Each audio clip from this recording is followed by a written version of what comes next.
बंदी छोड़ सतगुरु रामपाल जी परमेश्वर जी की जय हो।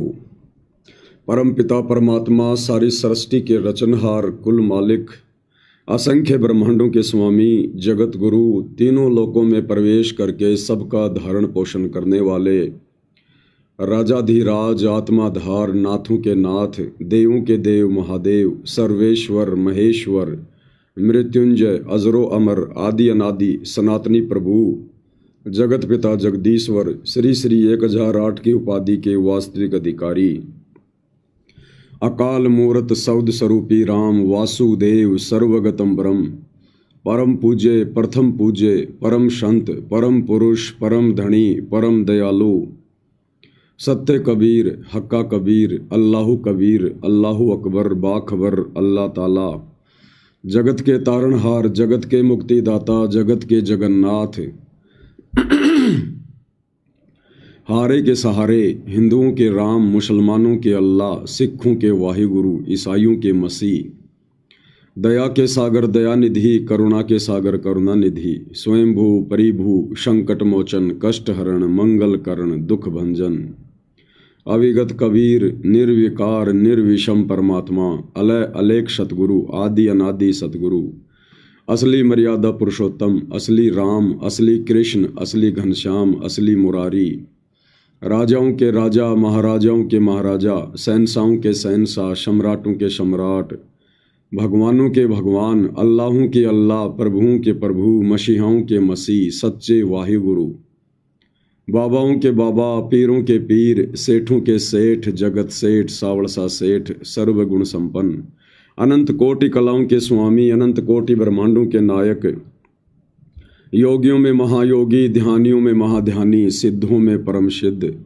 ज्ञानियों में तत्व ज्ञानी ब्रह्म ज्ञानी महाज्ञानी परम ज्ञानी सर्वश्रेष्ठ ज्ञानी विज्ञानी युवा कबीर समरथ कबीर असमवात अमित ओझा सच्चे रहनुमा करीम अल्लाह सुभान अल्लाह दुनिया के अंतिम पैगंबर 8 सितंबर 1951 से गांव धनाना जिला सोनीपत हरियाणा भारतवर्ष की पावन भूमि पे प्रकट रियल कल्कि भगवान श्री नारायण साकार हरि श्री बाबा साहेब नूर अनंत परमात्मा सच्चे दरवेश सच्चे बाखबर जजों के जज संत श्रोमणी सतगुरु रामपाल जी परमेश्वर जी के चरण कमल में साध संगति से जुड़े हुए देश विदेश से आप और हम सभी सत्सेवक भाई बहनों का अनंत कोटि दंडवत प्रणाम।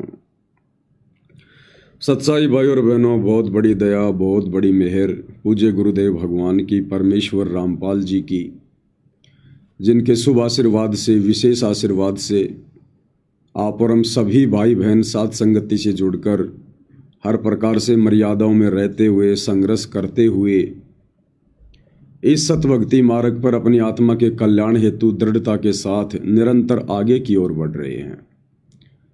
भाई और बहनों, पूर्ण ब्रह्म परमात्मा जिसने सारी सृष्टि को रचा सभी जीवों को उत्पन्न किया, जिस परमेश्वर के विषय में सतयुग से लेकर त्रेता द्वापर जो बड़े बड़े ऋषि महात्मा संत हुए हैं, महर्षि व्यास जैसे वशिष्ठ जैसे चुनक जैसे दुर्वासा जैसे ये साधु संत महात्मा भी उस परमेश्वर के विषय में नहीं जान पाए, उसको नहीं पहचान पाए, उस परमेश्वर की एक झलक भी प्राप्त नहीं कर पाए। आज वही पूर्ण ब्रह्म परमात्मा सत्य पुरुष अमर पुरुष सर्वसृष्टि रचनहार कबीर देव वर्तमान में परम पूज्य सतगुरु रामपाल जी परमेश्वर जी के रूप में स्वरूप में साक्षात धरती पर प्रकट हैं। हम मनुष्यों को समझाने के लिए परमेश्वर मनुष्य रूप धारण करके पृथ्वी पर प्रकट हैं। ये स्वयंभू परमात्मा है, परिभू परमात्मा है। इनसे पहले सृष्टि में कुछ भी नहीं था और इनके बाद भी सृष्टि में कुछ नहीं रहेगा। ये पहले भी थे, ये वर्तमान में भी हैं और ये आगे भी रहेंगे। इस पूर्ण ब्रह्म परमेश्वर सतगुरु रामपाल जी भगवान का किसी भी देश काल और परिस्थिति में विनाश नहीं होता। सतगुरु आदि अनादि है, सतगुरु मध्य है मूल, सतगुरु को सिजदा करूं एक पलक नहीं भूल। सतगुरु पूर्ण ब्रह्म हैं, सतगुरु आप अलेख, सतगुरु रमता राम है, याम में मीन न मेघ। भाई और बहनों, ये असंभव और नामुमकिन जैसी लगने वाली, सुनने वाली, दिखाई देने वाली बात जो भी आप दास के मुख से सुन रहे हैं, जब तक ये बात हमारे हृदय में नहीं उतरेगी, हमारी आत्मा इस बात को स्वीकार नहीं कर लेगी कि ये दुनिया अनंत काल से जिस परमात्मा के गुण गाती आ रही है कि करने वाला तो वो परमात्मा ही है, सबको रचने वाला परमात्मा ही है, सबसे बड़ा वो परमात्मा ही है।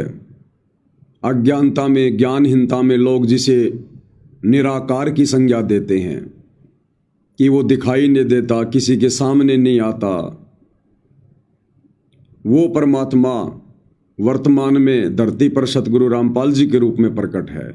जब तक ये बात, चाहे भगत हो या जगत हो, जब तक उनके हृदय में नहीं समाएगी भाई और बहनों, तब तक इस काल के 21 ब्रह्मांड से एक भी आत्मा बाहर नहीं निकल सकती। और परमेश्वर ने अपने सत्संगों में क्लियर कर दिया कि जिन जिन आत्माओं को काल लोक से मुक्ति मिली है, 84 लाख योनियों के कष्ट से मुक्ति मिली है, उन आत्माओं ने गुरु को परमात्मा माना है, हृदय से माना है। और ये जो प्रोसीजर है गुरु को परमात्मा मानकर भक्ति करने की, ये भाई और बहनों चारों युगों में, केवल कलयुग का जो ये वर्तमान समय चल रहा है, जिसको बिचली पीढ़ी कहते हैं, जो पूर्व निर्धारित समय होता है मोक्ष का, केवल इसी समय में, और वो भी चंद आत्माएं ही समझ पाती हैं, यानी मुट्ठी भर आत्मा, कोई कोई बिरले संत साधु जन महात्मा सतगुरु की शरण में आने के बाद इस भेद से परिचित होते हैं, इस गूढ़ ज्ञान से परिचित होते हैं। अन्यथा सतगुरु की शरण में आने के बाद भी सतगुरु को मानुष मानकर, अपने जैसा एक प्राणी मानकर, माँ के गर्भ से जन्म लिया हुआ, जेर में लिपटकर बाहर आया हुआ एक व्यक्ति मानकर, और उनके शरण में आने के बाद भी सतभक्ति मार्ग से वंचित रह जाते हैं। तो ये दुनिया वाले तो एक मनुष्य रूप में, संत रूप में लीला कर रहे इस लीलाधर सतगुरु रामपाल जी को कहाँ से परमात्मा मानेंगे। हाँ, अपने स्वार्थ के लिए तो लोग गधे को भी बाप बना लेते हैं, कोई बड़ी बात नहीं है। जिस प्रकार वर्तमान में हरियाणा के कुछ गांवों की बाढ़ का पानी निकाला जा रहा है सतलोक आश्रम मैनेजमेंट हरियाणा के द्वारा, और गांव वाले कह रहे हैं कि संत रामपाल जी तो भगवान है, परमात्मा है, तो ये कोई बड़ी बात नहीं है भाई और बहनों। ये तो पुरानी कहावत है कि मुसीबत में तो आदमी गधे को भी बाप बना लेता है। फिर सतगुरु रामपाल जी तो हैं ही सबके बाप, फिर इनको बाप कहना कौन सी बड़ी बात है। लेकिन ये अपने स्वार्थों के वशीभूत होकर गुरु को परमात्मा मान लेना, संत रामपाल जी को भगवान भगवान कहना, मसीहा कहना, इससे हमारा भला नहीं होगा, इससे हमारी आत्मा का कल्याण नहीं होगा। इस प्रकार से गुरु को परमात्मा आए हुए हैं, भगवान आए हुए हैं। 650 साल पहले सभी 64 लाख भगत उनके गुण गाया करते थे, और अंत में परमात्मा ने एक छोटी सी परीक्षा ली। वो 64 के 64 लाख है जो दिन रात अपनी जुबान से कहते थे कि ये तो भगवान आए हैं, ये तो परमात्मा आए हैं, एक झटके में सबका पानी निकल गया, सबका पानी, सब फैल हो गए। इस रहस्य को और इस असंभव सी दिखाई देने वाली बात को, इस परम सत्य को, कौन सा परम सत्य कि वर्तमान में धरती पर सतगुरु रामपाल जी ही स्वयं पूर्ण ब्रह्म परमात्मा है, कबीर देव है, साक्षात सत्य पुरुष हैं। इस परम सत्य को भाई और बहनों चंद आत्माएं ही हृदय से स्वीकार करेंगी। संत रामपाल जी के लाखों की संख्या में भगत हैं, सब भेड़ चाल में हैं, देखा देखी में हैं, लठ में धूल मार रहे हैं। केवल सत्सेवक भाई बहन जो साध संगति से जुड़े हैं, केवल वही आत्माएं हृदय से ज्ञान को आधार बनाकर सतगुरु को परमात्मा के रूप में स्वीकार करके उन्हें परमेश्वर वाला मान सम्मान देकर वर्तमान में उनकी गैर हाजिरी में घर को आश्रम बनाकर, ज्ञान को आधार बनाकर अपनी भक्ति कर रहे हैं। इस विषय में परमात्मा भी कहते हैं कि बहु जल में बहु काग है, कोई कोई हंस हमार, ए जी साधो कोई कोई हंस हमार, और कहे कबीर धर्मदास से उनका खेवा उतारूं पार। इस भवसागर में, इस भवजल में, काल के लोक में परमात्मा कहते हैं कि हमारे तो कोई कोई भगत हैं, इक्के दुक्के। आदरणीय गरीबदास जी ने भी इस बात को सेकंड किया है, परमेश्वर की इस वाणी का समर्थन किया है कि गुरुपद से वह बिरला कोई, और जा पर कृपया साहिब की होई। बहुत ही कम आत्माएं होंगी जो गुरु को परमेश्वर मानकर, और गुरु जो भक्ति की पद्धति बताएगा, जो विधि बताएगा कि गुरु को ही परमात्मा मानकर भक्ति करनी पड़ेगी, इस विधि से कोई बिरले होंगे जो इस कलयुग की पिछली पीढ़ी में भक्ति करेंगे। और वो बिरले कौन होंगे? जिनकी दिव्य दृष्टि खुल चुकी होगी, जिनका ज्ञान योग खुल चुका होगा, जिनका तीसरा नेत्र खुल चुका होगा। ज्ञान वाला नेत्र, ज्ञान वाली दृष्टि, वैसे नहीं कि भाई सत्सेवक भाई बहन तो अपनी दिव्य दृष्टि से आगे पीछे का सब कुछ देख लेते होंगे। नहीं, वो वाली दिव्य दृष्टि नहीं, उसकी हमें आवश्यकता भी नहीं। हम थूकते हैं उस दिव्य दृष्टि के ऊपर। वो दिव्य दृष्टि तो भगत की भक्ति में बाधक है, भगत के लिए विष तुल्य है। ज्ञान वाली दिव्य दृष्टि, ज्ञान योग और ज्ञान वाला तीसरा नेत्र अगर इस पृथ्वी पर किसी का खुला है तो केवल सत्सेवक भाई बहनों का खुला है। और इसमें भक्ति की कोई उपलब्धि नहीं होती है, इसमें सतगुरु जिस पर मेहर करता है। कहते हैं गुरु मेहर करे तो कागा से हंस बना दे।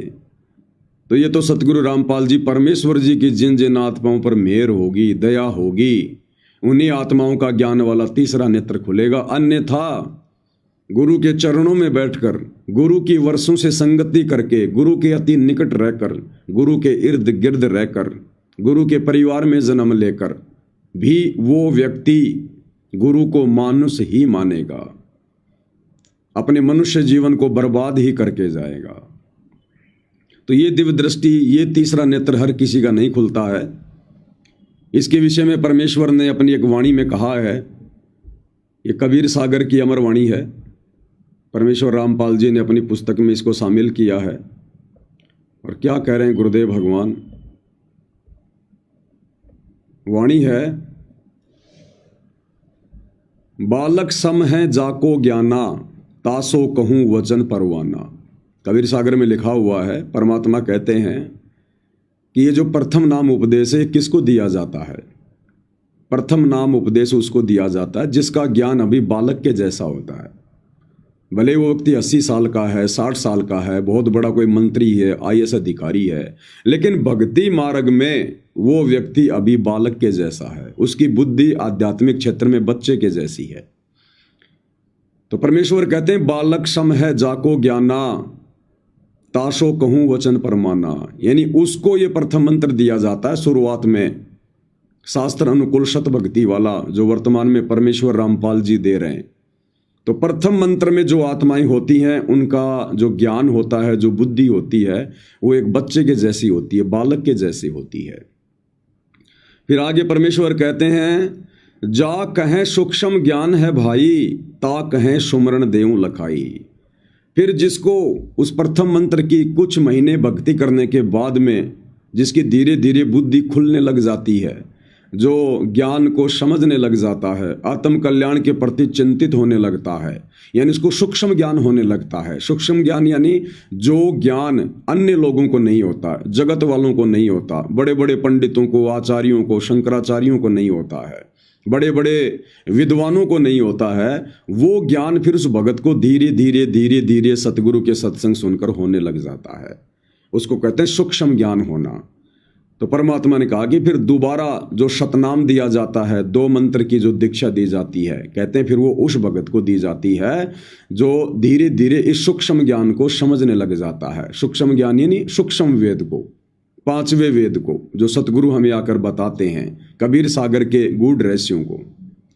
फिर तीसरी बार में जो सार नाम है वो किसको दिया जाता है? ज्ञान गम में जा कहें पुनि होई, सार शब्द जा कहें सोई। फिर जो ये सार नाम है, ये उन आत्माओं को दिया जाता है जो आत्माएं इस ज्ञान को धीरे धीरे पकड़ना शुरू कर देती हैं, जो भक्ति मार्ग पर चलना शुरू कर देते हैं। अच्छे से सतगुरु देख लेता है कि अब ये आत्मा भक्ति मार्ग पर डगमग होने वाली स्थिति में बहुत ही कम है, बहुत ही थोड़ी है, फिर उस आत्मा को सार नाम दिया जाता है। लेकिन जो चौथी स्थिति है भाइयों और बहनों, वो चौथी स्थिति तो कोई बिरले भगत ही प्राप्त करते हैं। चौथी स्थिति क्या है? जा कहें दिव्य ज्ञान परवेशा, ताको है तत्व ज्ञान उपदेशा। फिर जिस आत्मा को ये दिव्य ज्ञान हो जाता है, दिव्य ज्ञान क्या? जिसको अपने गुरु में परमात्मा दिखाई देने लग जाता है, अपने गुरु के अलावा जिसको संसार में कोई भी परम शक्ति दिखाई नहीं देती है। फिर इस ज्ञान आधार से वो आत्मा अपने गुरु को ही प्रथम मानती है, गुरु का ही प्रकट दिवस मनाती है, अन्य किसी दाढ़ी मूंछ वाले नकली कबीर भगवान का प्रकट दिवस नहीं मनाती। एकमात्र अपने गुरु को ही दंडवत प्रणाम करेगी, एकमात्र अपने गुरु का ही फोटो अपने घर पर रखेगी, अपने गुरु को भगवान मानकर गीता अध्याय 3 श्लोक 13 के अनुसार उनको भोग लगाएगी। उसे पता चल जाएगा कि भगवान को भोग लगाए बिना जो हम अन्न खा रहे हैं तो पाप खा रहे हैं। फिर वो भोग की आरती के साथ में, अन्नदेव की आरती के साथ नहीं, भोग की आरती के साथ, आज लग्या साहिब को भोग दीन के टुकड़े पानी का, कोई जग्या पुरबला भाग, इस वाली आरती के साथ में फिर वो आत्मा विधान अनुसार अपने गुरु को पूर्ण ब्रह्म परमात्मा मानकर उनको भोग लगाकर ही अन्न ग्रहण करेगी। वो अन्न प्रसाद बन जाता है, पाप नाशक बन जाता है। फिर वो आत्मा गुरु को ही परमात्मा मानकर उनकी आरती उतारेगी। जो आरती पहले वो आत्मा पत्थरों को भगवान मानकर मंदिरों में जा जा के उतारा करती थी, अब वो आत्मा अपने गुरु को परमात्मा मानकर, कबीर देव मानकर उसकी आरती उतारेगी और केवल अपने सतगुरु की महिमा करेगी। तो ये क्या है? दिव्य ज्ञान प्रवेश हो गया उस आत्मा के हृदय में। तो परमात्मा कहते हैं जा कहें दिव्य ज्ञान प्रवेशा, ताको है तत्व ज्ञान उपदेशा। फिर वो सतगुरु उस आत्मा को उस तत्व ज्ञान का उपदेश करता है, उस मूल ज्ञान का उपदेश करता है, उस सार ज्ञान का उपदेश करता है। जिस मूल ज्ञान और सार ज्ञान के विषय में परमात्मा ने 650 साल पहले कहा था कि धर्मदास मेरी लाख दुहाई, ये सार ज्ञान, ये मूल ज्ञान कहीं बाहर न जाई। तो ये मूल ज्ञान परमात्मा सार्वजनिक नहीं करते, अपने हर शिष्य को नहीं बताते, सत्संगों में खुलासा नहीं करते। फिर ये मूल ज्ञान समझने की परमात्मा उन आत्माओं पर दया करते हैं, उनको इतना दृढ़ कर देते हैं कि वो आत्माएं फिर मरने को मर जाएंगी, लेकिन वो आत्माएं किसी भी कीमत पर गुरु को मानुष के रूप में स्वीकार नहीं करेंगी, किसी भी कीमत पर अपनी भक्ति मर्यादा नहीं टूटने देंगी। उसको कहते हैं दिव्य ज्ञान प्रवेशा। बाकी ज्ञान तो सतगुरु ने पूरी संगत को दिया, वर्तमान में सतगुरु रामपाल जी ने तत्व ज्ञान तो सभी को दे दिया, लेकिन वो दिव्य ज्ञान परमेश्वर सत्संगों में नहीं देते। और उसी को कहते हैं कि वो ना वो सुनने में आता ना पढ़ने में आता। बहुत सारे नकली कबीर पंथी अपना धंधा चमकाने के लिए जो कह देते हैं ना कि भाई वो जो शब्द है वो शब्द ना लिखने में आता, ना पढ़ने में आता, ना सुनने में आता, कहन सुनन से न्यारा है। तो वो है दिव्य ज्ञान प्रवेश जो सतगुरु ही करवाता है, जो सतगुरु की पुस्तकों में नहीं मिलेगा, इन चारों वेदों में नहीं मिलेगा, इन अक्षरों में लिखा हुआ नहीं मिलेगा। उस दिव्य ज्ञान की अनुभूति सतगुरु आशीर्वाद से वो मर्यादित और गुरु को परमात्मा मानने वाली आत्मा ही कर सकती है। जिस प्रकार कोई गूंगा व्यक्ति कोई बहुत ही मीठी वस्तु खाए और उसकी इच्छा होती है कि मैं कैसे इसका गुणगान करूं, लेकिन वो नहीं कर सकता, क्योंकि उस दिव्य ज्ञान का केवल अनुभव किया जा सकता है, उसको हृदय में समाया जा सकता है, उसका बखान नहीं किया जा सकता। दूसरा कोई समझेगा भी नहीं जब तक उसको उसी तरह से उस दिव्य ज्ञान की सतगुरु आशीर्वाद से अनुभूति नहीं होगी। अब मैं गुड़ खा के गुड़ का वर्णन कर रहा हूं, जिसने गुड़ खाया ही नहीं वो केवल सुन सकता है, वो अनुभव नहीं कर सकता, उसका स्वाद नहीं ले सकता वो। और जिसने खा लिया उसकी स्थिति फिर गूंगे जैसी हो जाती है। फिर वो क्या बताए उसके बारे में, दुनिया मानेगी नहीं, स्वीकार ही नहीं करेगी, दुनिया के गले नहीं उतरेगी। तो वर्तमान में तीसरा ज्ञान नेत्र खोलकर, दिव्य दृष्टि खोलकर, उस दिव्य ज्ञान को सतगुरु रामपाल जी परमेश्वर जी ने अपने सत्सेवक बच्चों के हृदय में उतार दिया है, जो दिन रात उस परमेश्वर की महिमा करने में लगे हुए हैं, सतगुरु रामपाल जी की महिमा में लगे हुए हैं। अब दुनिया कहाँ समझेगी भाइयों और बहनों, दुनिया का ज्ञान तो बालक जैसा है, बच्चे जैसा है। तो ये है वो चौथी स्थिति, हम हैं शब्द, शब्द हम माही, और हमसे भिन्न और कछु नाई।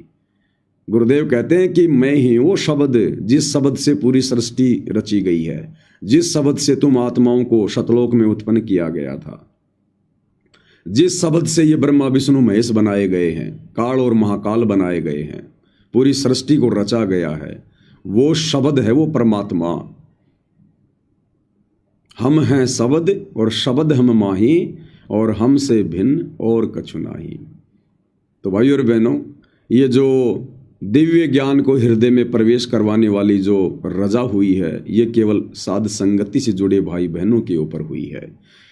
और इसी विषय में परमात्मा अपने शब्द में भी कहते हैं कि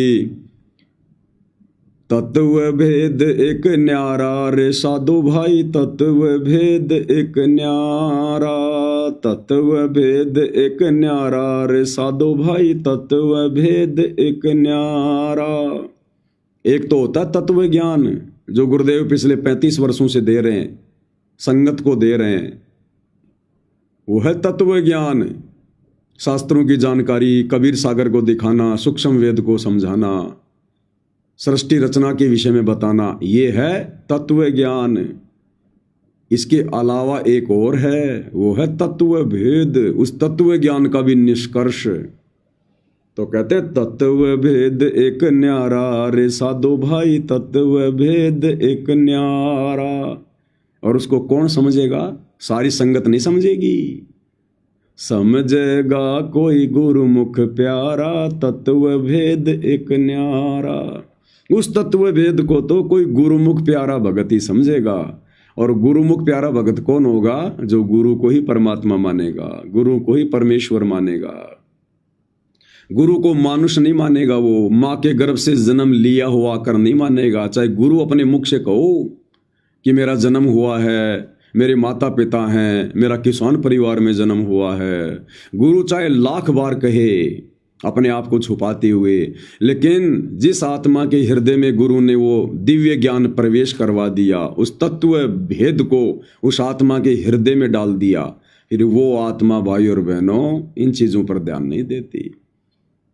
तो ये जो अनमोल रजा है, अनमोल मेहर है, ये केवल सत्सेवक भाई बहनों पर हुई है। और वही आत्माएं असल में गुरु की महिमा करने की अधिकारी होती हैं। गुरु अपनी महिमा का भूखा नहीं है, लेकिन गुरु जब उन आत्माओं के मुख से अपनी महिमा सुनता है, जो आत्माएं काम, क्रोध, लोभ, अहंकार से दूर होकर, विषय वासनाओं से दूर होकर, और हृदय से गुरु को परमात्मा मानकर, और संसार से पीठ फेर कर, और केवल अपने गुरु को ही अपना परम सहारा मानकर, और अपने आत्म कल्याण के लिए टारगेट फिर एक ही हो जाएगा उस आत्मा का। ये कोठियाँ बनाना, बड़ी बड़ी गाड़ियाँ खरीदना, बड़े बड़े बिजनेस सेट करना, दुनिया को दिखावत की चाहत रखना, अपने नाम की चाहत रखना, मान बढ़ाई, राग द्वेष, जब इन सब चीज़ों से वो आत्मा दूर हट जाएगी, तब ऐसी आत्मा के मुख से जो महिमा की जाती है, पाक और शुद्ध महिमा, गुरु को भगवान मानकर, तब गुरुदेव भगवान उस आत्मा के मुख से महिमा सुनकर गदगद होते हैं, गदगद। और उस आत्मा पर बेहिसाब परमेश्वर अपना प्यार फैलाते हैं, बेहिसाब। कहते हैं नुक्ते ऊपर रिझे गारे, करोड़ कर्म जल जाएं तुम्हारे। फिर वो नुक्ता बनेगा उस भगत का। और ये दया केवल सत्सेवक भाई बहनों पर हुई है, सत्सेवक भाई बहनों पर। और दूसरी तरफ भाई और बहनों, हमारे ही बड़े भाई सतलोक आश्रम वाले, जो हम सत्सेवकों से कई वर्षों पहले सतगुरु से जुड़े हुए हैं, जिन्होंने सतगुरु के घर में जन्म लिया, उनके बेटा बेटी बन के जन्म लिया, उनके रिश्तेदारों के रूप में जन्म लिया, और जो 30-30 वर्षों से सतगुरु के साथ में रहकर सेवा कर रहे हैं, आज वो आत्माएं अपना बना बनाया काम बिगाड़ रही है, सिर्फ और सिर्फ गुरु को मानुष मानने के चलते। क्योंकि परमेश्वर के वचन अटल हैं। गुरुदेव ने अपने सत्संगों में जो बातें फरमा दी वो परम सत्य है, कोई माई का लाल उनको काट नहीं सकता। एक एक वचन परम सत्य, क्योंकि ये परमेश्वर के मुख कमल से बोले जा रहे हैं। और परमात्मा सतगुरु, सतगुरु का मतलब जो सत्य कहता है, सत्संग यानी सत्य, जो सत्य कहता है वो सतगुरु है, और सत्संग सतगुरु ही कर सकता है। तो सतगुरु ने अपने सत्संगों में क्लियर कर रखा है कि जो व्यक्ति गुरु के साथ भी रहते हैं और यदि वो गुरु को मानुष मानकर भक्ति कर रहे हैं, तो उन आत्माओं के मन में कभी न कभी दोष आएगा। और यही कारण है भाई और बहनों, सतगुरु की सबसे ज़्यादा संगति करने के बावजूद भी सतलोक आश्रम मैनेजमेंट हरियाणा, गुरुदेव का कलयुगी परिवार, उनके बेटा बेटी, भाई बंधु, रिश्तेदार, आश्रमों में रहने वाले ये कोऑर्डिनेटर, आश्रम संचालक, ये सब सतगुरु के नज़दीक रहा करते थे। और नज़दीक रहने के कारण भाई और बहनों ये सतगुरु को जान नहीं पाए, पहचान नहीं पाए, क्योंकि दीपक के नीचे हमेशा अंधेरा रहता है। घर का जोगी जोगना, बाहर का जोगी सिद्ध।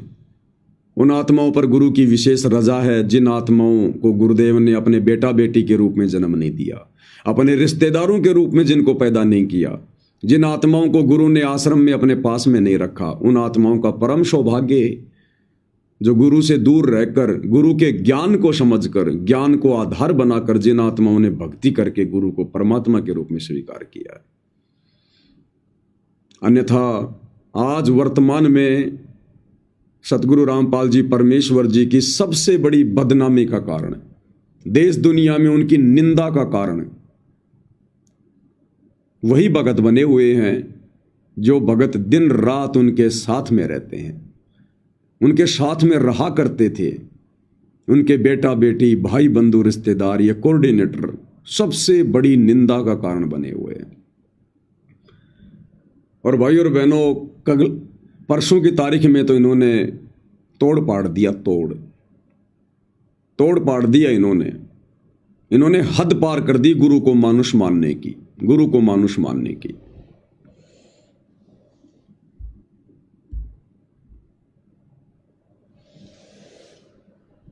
ये अखबार की कटिंग आप देख रहे हैं, 3 अक्टूबर 2025। ये कल की अखबार की न्यूज़ है, क्योंकि आप सबको पता है, दास ने वीडियो भी बनाया था कि 25 सितंबर 2025 को जो कोर्ट का फैसला आया था, फैसला किस बात का, सतगुरु रामपाल जी की जमानत लगाई गई थी, तो कोर्ट का फैसला आया और कोर्ट ने उनकी जमानत को रद्द कर दिया, कैंसिल कर दिया था। उसके बाद में संत रामपाल जी के वकीलों ने कहा कि भाई हम फिर से हाई कोर्ट में जमानत लगाएंगे संत रामपाल जी की।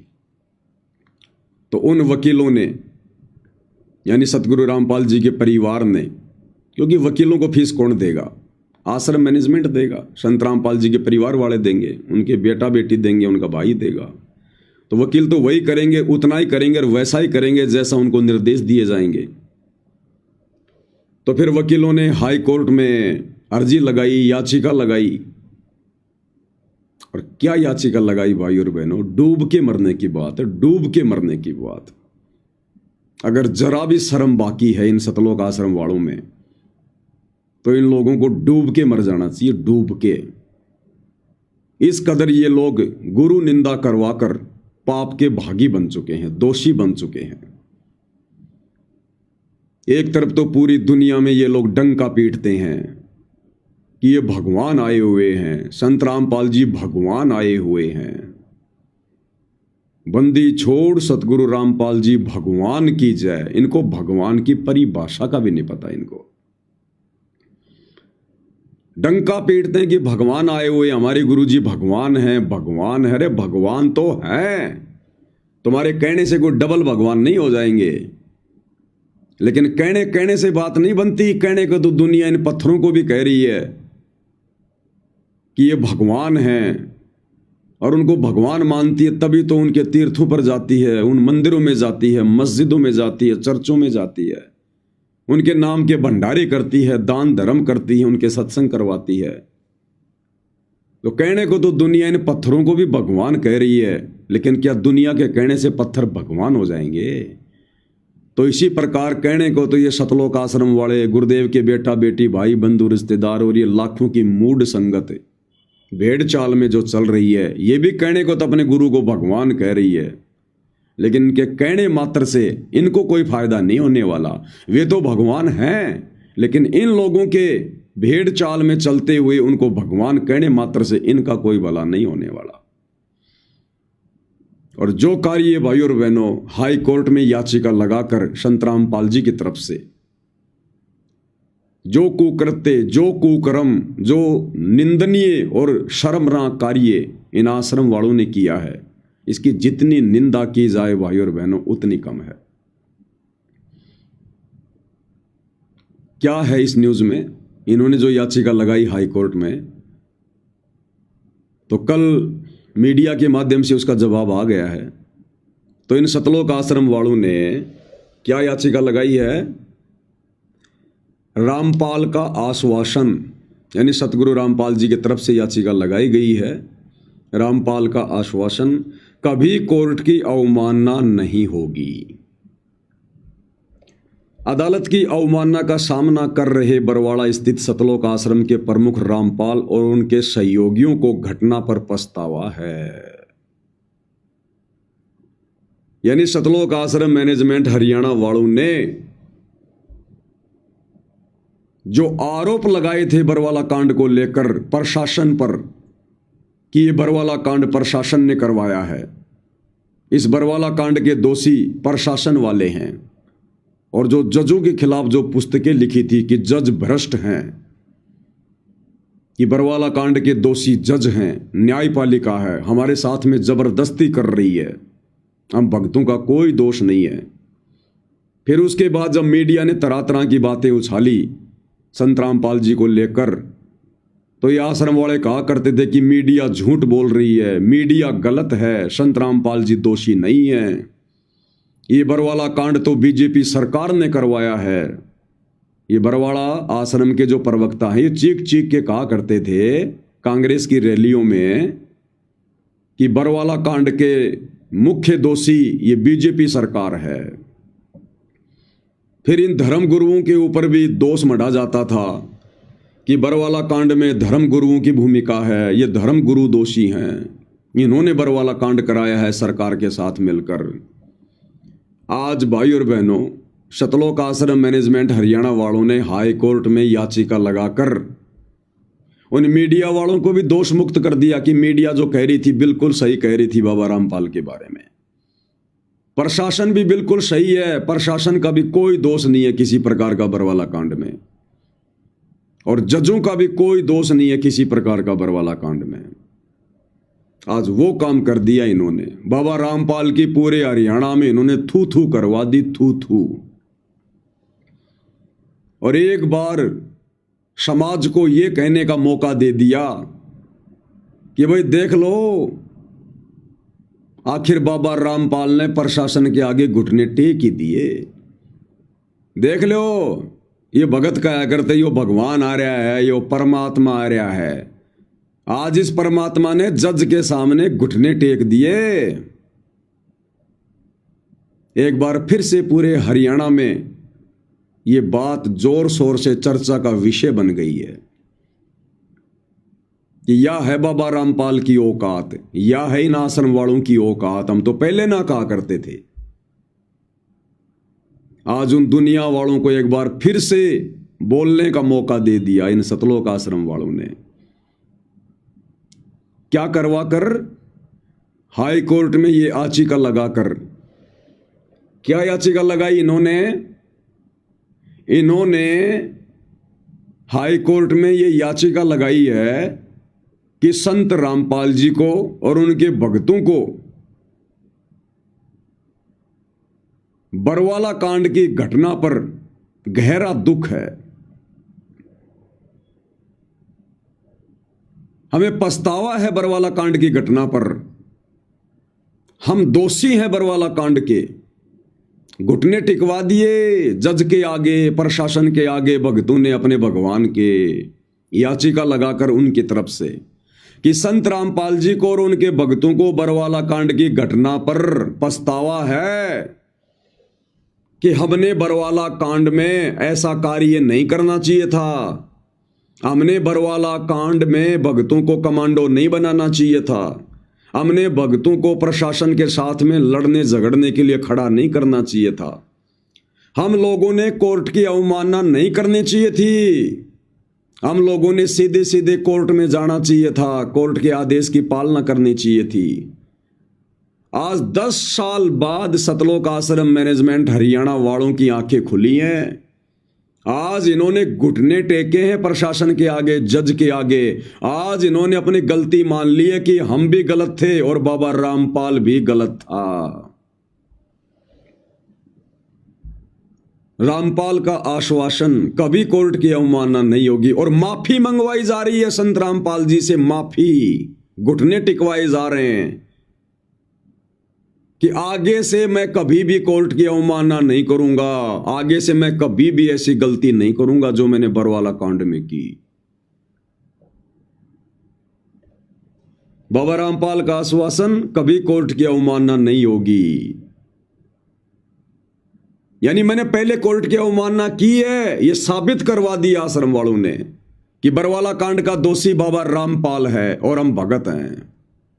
और कह रहे हैं कि आगे से ऐसी गलती नहीं होगी, कभी कोर्ट की अवमानना हम नहीं करेंगे आगे से। अदालत की अवमानना का सामना कर रहे बरवाड़ा स्थित सतलोक आश्रम के प्रमुख रामपाल और उनके सहयोगियों को, सहयोगी कौन? ये आश्रम वाले, गुरुजी के परिवार वाले, ये कोऑर्डिनेटर, आश्रम संचालक, ये बड़े बड़े भगत। अब इन सबको पछतावा हो रहा है 10 साल बाद कि भाई हमसे बहुत बड़ी गलती हो गई बरवाला कांड में। हमने ऐसा नहीं करना चाहिए था। हमने सीधे सीधे बाबा रामपाल को कोर्ट में ले जाना चाहिए था। यानी ये पवन दास जो पिछले 10 साल से भोंक रहा है, वीडियो बना रहा है संगत की आंखें खोलने के लिए कि ये संगत अभी अच्छे से बरवाला कांड को भी नहीं समझ रही है। इस बरवाला कांड के मुख्य दोषी ये सतलोक आश्रम मैनेजमेंट हरियाणा वाले हैं, गुरुजी का परिवार है, ये कोऑर्डिनेटर है। लेकिन किसी के कान पर जू भी नहीं रेंग रही थी। और आज देख लो, ये लोग खुद अपनी गलती घुटने टेक टेक के जज के सामने स्वीकार कर रहे हैं कि हाँ, वो जो पवन दास कहता था बिल्कुल सही कहता था। हम ही बरवाला कांड के दोषी थे। हमने ही वो कुकर्म किए और भक्तों से करवाए। हमने ही कोर्ट की अवमानना करवाई, झूठे मेडिकल लगा लगा के, बाबा रामपाल को झूठा बीमार बना बना के। आज खुद ये लोग देश और दुनिया के सामने, प्रशासन के सामने, न्यायपालिका के सामने, जज के सामने, जिन जजों के विषय में ये लोग कहा करते थे कि हम जजों को ठीक कर देंगे, हम न्याय प्रणाली को ठीक कर देंगे, ये जज भ्रष्ट हैं, इन जजों की मनमानी नहीं चलेगी। आज उन्हीं जजों के आगे घुटने टेकने पर मजबूर हो गए सतलोक आश्रम वाले, और साथ में अपने भगवान के भी घुटने टिकवा दिए और कह रहे हैं आगे से कोर्ट की अवमानना नहीं होगी। जमानत के लिए गिड़गिड़ा रहे हैं, हाथ जोड़ रहे हैं जज के आगे, क्योंकि जमानत कैंसिल हो गई थी ना 25 सितंबर 2025 को। जज ने बोल दिया था ना कि भाई नहीं, जमानत नहीं मिलेगी। तो ये आश्रम वाले जमानत के लिए गिड़गिड़ा रहे हैं और अंत में भगवान के भी घुटने टिकवा दिए, अपने गुरु के भी घुटने टिकवा दिए, गुरु को भी बरवाला कांड का दोषी बना दिया। सतलोक आश्रम के प्रमुख रामपाल और उनके सहयोगियों को घटना पर पछतावा है। पछतावा मतलब कि सब हमने गलती की थी। भाई पछतावा किसको होगा? जिसने गलती की होगी। भाई जिसने गलती नहीं करी वो फालतू की माफी क्यों मांगेगा? मांग ही नहीं सकता। तो पछतावा है, इसका मतलब गलती हुई है। आरोपियों ने कोर्ट को आश्वासन दिया कि भविष्य में किसी भी परिस्थिति में इस तरह की गलती नहीं होगी। ये आश्रम वाले कह रहे हैं कि हमसे और बाबा रामपाल से बरवाला कांड में जो गलती हो गई, कहते हैं अब हम आगे से कभी भी ऐसी गलती नहीं करेंगे। हम हाथ जोड़ते हैं आपके आगे, हमें भीख दे दो, हमें भिक्षा दे दो, हम पे दया करो, हमें जमानत दे दो। वे अदालत और उनके आदेशों की गरिमा का सम्मान करेंगे। 2014 बरवाला कांड में कहां चला गया था तुम्हारा ये ज्ञान योग, तुम्हारा ये तत्व ज्ञान? अरे ये बुद्धि तुम्हें उस समय क्यों नहीं आई? क्यों काल प्रेरणा से तुम्हारे अंदर अभिमान जागृत हो गया था, अहंकार जागृत हो गया था? हैं? उस समय तुम्हारी वो अफलातुनी कहां चली गई? जो उस समय तुम बन रहे थे अफलातुन, अब क्या हुआ? बस इतनी औकात है क्या? अरे इतनी औकात है क्या? अंत में घुटने टेक दिए तुमने। फिर क्यों इतना ड्रामा किया 10 साल से? उसी समय घुटने टेक देते, कम से कम 10 साल तक गुरु को जेल में तो नहीं रहना पड़ता, इतनी बदनामी का सामना तो नहीं करना पड़ता। दूसरी न्यूज दिखाते हैं आपको। जम के बेइज्जती, जम के बदनामी करवाई है पूरी हरियाणा में संत रामपाल जी की। घर घर में थू थू हो रही है, घर घर में थू थू। ये देख लो भाई, हम तो पहले ना कर रहे थे, अंत में बाबा रामपाल ने हार माननी पड़ेगी। ये बरवाला कांड का दोषी बाबा रामपाल है, क्योंकि दुनिया तो बाबा रामपाल को ही जानती है। दुनिया क्या जाने उनके बेटा बेटी भाई बंधुओं को, इन कोऑर्डिनेटरों को। आश्रम तो बाबा रामपाल के नाम पे ना, प्रवचन तो बाबा रामपाल करता है ना, गिरफ्तार करने के आदेश तो बाबा रामपाल के थे ना। तो दुनिया तो बाबा रामपाल को ही दोषी मानेगी। दूसरे अखबार की क्या न्यूज है? अवमानना मामले में रामपाल व उसके साथी माफी मांगने को तैयार।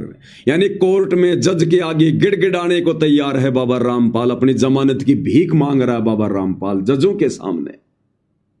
पूरे हरियाणा में हर नुक्कड़ पर, हर गली में, हर चौराहे पर, हर दुकान पर, हर घर में अखबार तो सभी मंगवाते हैं।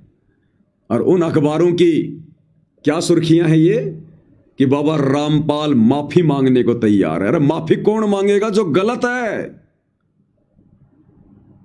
तो इन आश्रम वालों ने ये याचिका लगाकर बाबा रामपाल की तरफ से देश और दुनिया में यह साबित कर दिया कि यह कोई भगवान नहीं है, ये कोई परम संत नहीं है, ये 2 कोड़ी का जीव है, 2 कोड़ी का जीव है हमारी तरह, जो गलतियां करता रहता है। और बरवाला कांड में भी हमने बाबा रामपाल ने, दोनों ने मिलकर गलतियां कर दी थी। और आज 10 साल बाद बाबा रामपाल को और हम सतलोक आश्रम वालों को उन गलतियों का एहसास हो रहा, हमें पछतावा हो रहा है। और आज हम अपनी उस गलती की माफी मांगते हैं और कोर्ट से जमानत की भीख मांगते हैं। इन्होंने भिखारी बना दिया संत रामपाल जी को, भिखारी। इसको कहते हैं गुरु को मानुष मानना, ढंग से मानुष मानना। अवमानना मामले में रामपाल व उसके साथी माफी मांगने को तैयार। चंडीगढ़ कोर्ट के आदेशों की अवमानना का सामना कर रहे रामपाल व उसके साथी अब अपना दोष स्वीकार करने व माफी मांगने को तैयार हैं। पंजाब एवं हरियाणा हाई कोर्ट में उनके वकील ने कहा कि आरोपियों को घटना पर पछतावा है। वकील क्या कह रहा है कि आरोपियों को घटना पर पछतावा है। आरोपी कौन? बाबा रामपाल और वो भगत जिनका उस मुकदमे में नाम है। कहते हैं उन आरोपियों को बरवाला कांड की घटना पर पछतावा है और वो माफी मांगने को तैयार है। बाबा रामपाल भी माफी मांगने को तैयार है कि भाई मेरी गलती हो गई बरवाला कांड में, जबकि बाबा रामपाल का बरवाला कांड से कोई लेना देना नहीं है, कोई कनेक्शन नहीं है। जो भी कुछ कर रहे थे लफंडरबाजी उनके परिवार वाले कर रहे थे, ये भगत कर रहे थे। लेकिन कहते हैं जो मैं पूत कपूत हूं बहुर पिता को लाज। बेटा कितना दुष्ट क्यों ना हो जाए, कितना निकम्मा और कमीना क्यों ना हो जाए, लेकिन अंत में बाप को माफी मांगनी पड़ती है, सर झुकाना पड़ता है। तो भाई और बहनों, धन्य है इन कलयुगी भक्तों को, सतलोक आश्रम वालों को। अरे धन्य है सतलोक आश्रम वाले, तुम्हारे माता पिता जिनसे तुम्हारा जन्म हुआ, जिन्होंने भगवान से माफी मंगवा दी, जिन्होंने भगवान के हाथ जुड़वा दिए, जज के सामने भगवान को गिड़गिड़वा दिया जिन्होंने। भाई धन्य तुम्हारे माता पिता कलयुगी भक्तों जिनसे तुम्हारा जन्म हुआ। ये दुनिया तुम्हें जब तक ये कलयुग चलेगा जब तक ये भक्ति चलेगी बच्चा बच्चा तुम्हें याद रखेगा। तुम्हें क्या कह रहे हैं? पंजाब एवं हरियाणा हाई कोर्ट में उनके वकील ने कहा है कि आरोपियों को घटना पर पछतावा है। भाई और बहनों, हर मुकदमे में सतगुरु रामपाल जी भगवान बाइज्जत बरी होती जा रहे हैं। हर मुकदमे में बाइज्जत बरी। और 2 मुकदमों में भी चंडीगढ़ हाईकोर्ट ने संत रामपाल जी की सजा को कैंसिल कर दिया, निलंबित कर दिया। केवल ये देशद्रोह वाला मामला बचा हुआ है एक। अरे नालायकों, आश्रम वालों, थोड़ा सा इंतजार और कर लेते। क्यों जल्दबाजी में तुमने गुरु का नाक कटवा दिया, गुरु की बेइज्जती करवा दी पूरे देश और दुनिया के सामने ये याचिका लगाकर? क्या आफत आ गई थी तुम्हें ये याचिका लगाने की, गुरु से माफी मंगवाने की? अरे जब हर मुकदमे में सतगुरु रामपाल जी बाइज्जत बरी होते आ रहे हैं तो क्या इस मुकदमे में बाइज्जत बरी नहीं होते? लेकिन इन लोगों ने पहले ही घुटने टिकवा दिए और गुरु से माफी मंगवा दी कि संत रामपाल जी दोषी है बरवाला कांड का।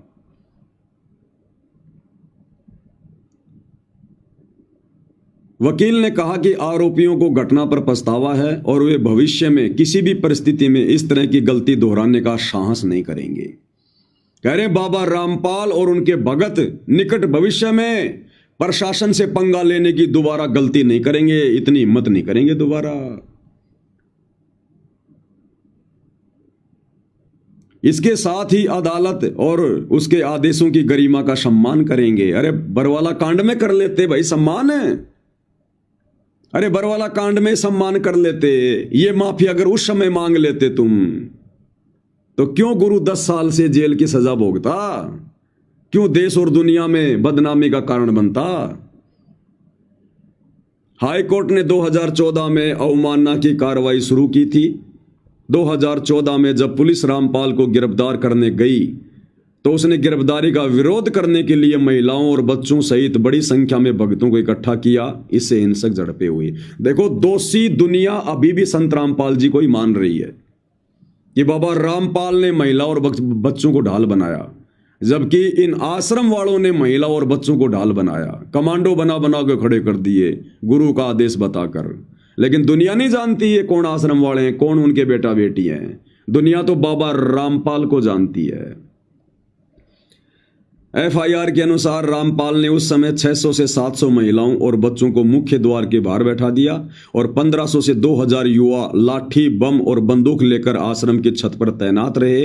वे पुलिस को धमकी दे रहे थे कि बाबा रामपाल को गिरफ्तार नहीं होने देंगे।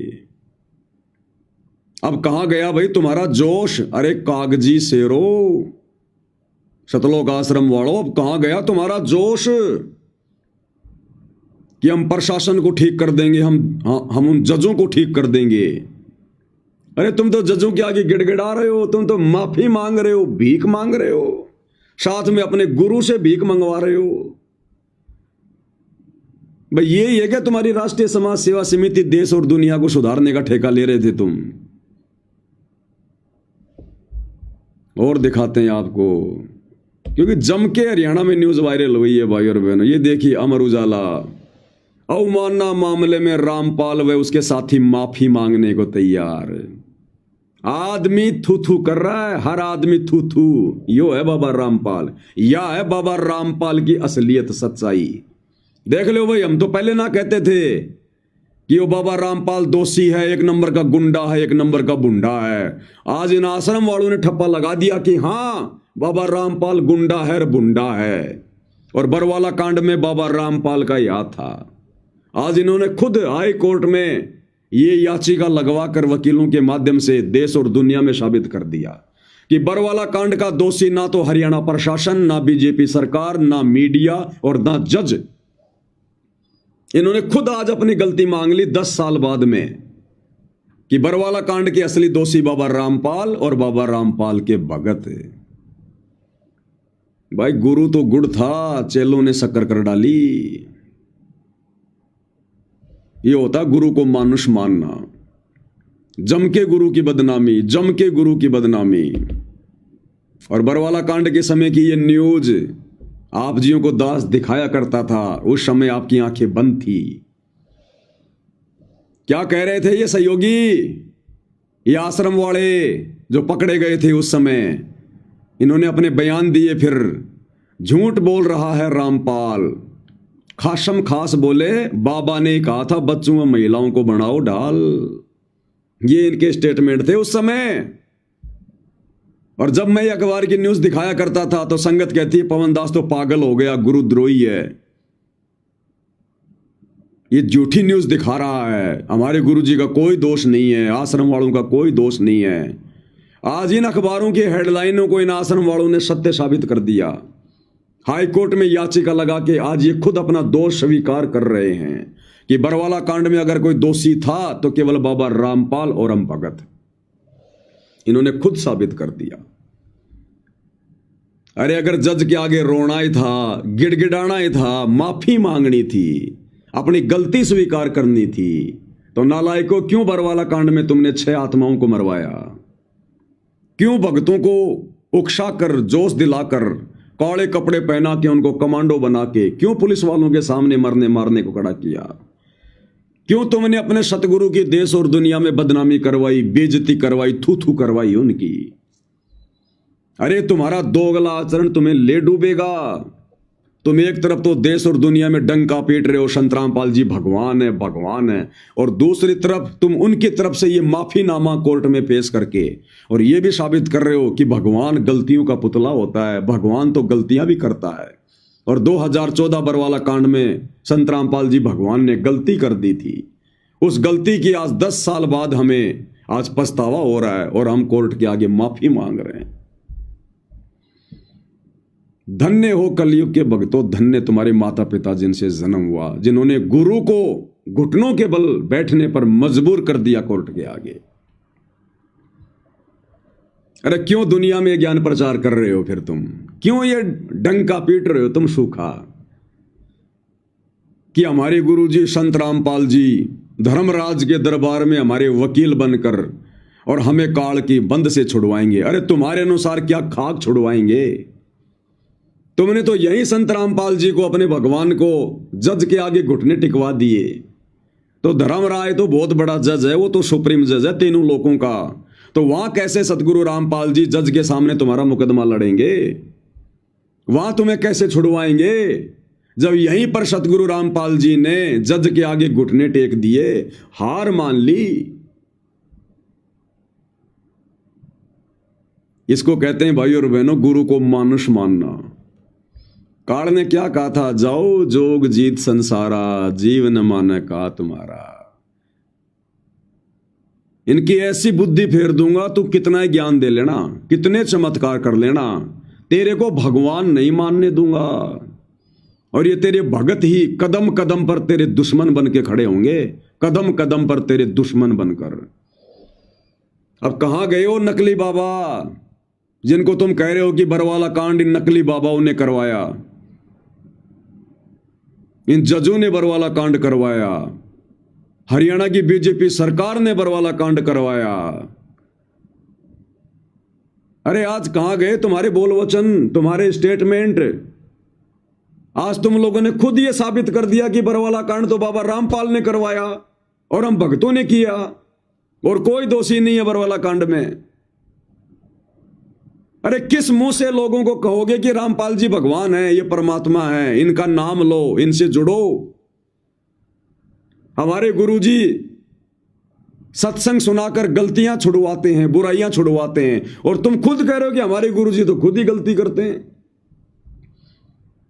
अरे एक तरफ तो कहते हो कि हमारे गुरुजी लोगों के गलत काम छुड़वाते हैं, और दूसरी तरफ तुम खुद ये साबित कर रहे हो कि हमारे गुरुजी तो खुद ही गलतियां करते हैं, और हमारे गुरुजी ने बरवाला कांड में गलती की थी, उसकी आज गुरुजी माफी मांग रहे हैं कोर्ट के आगे।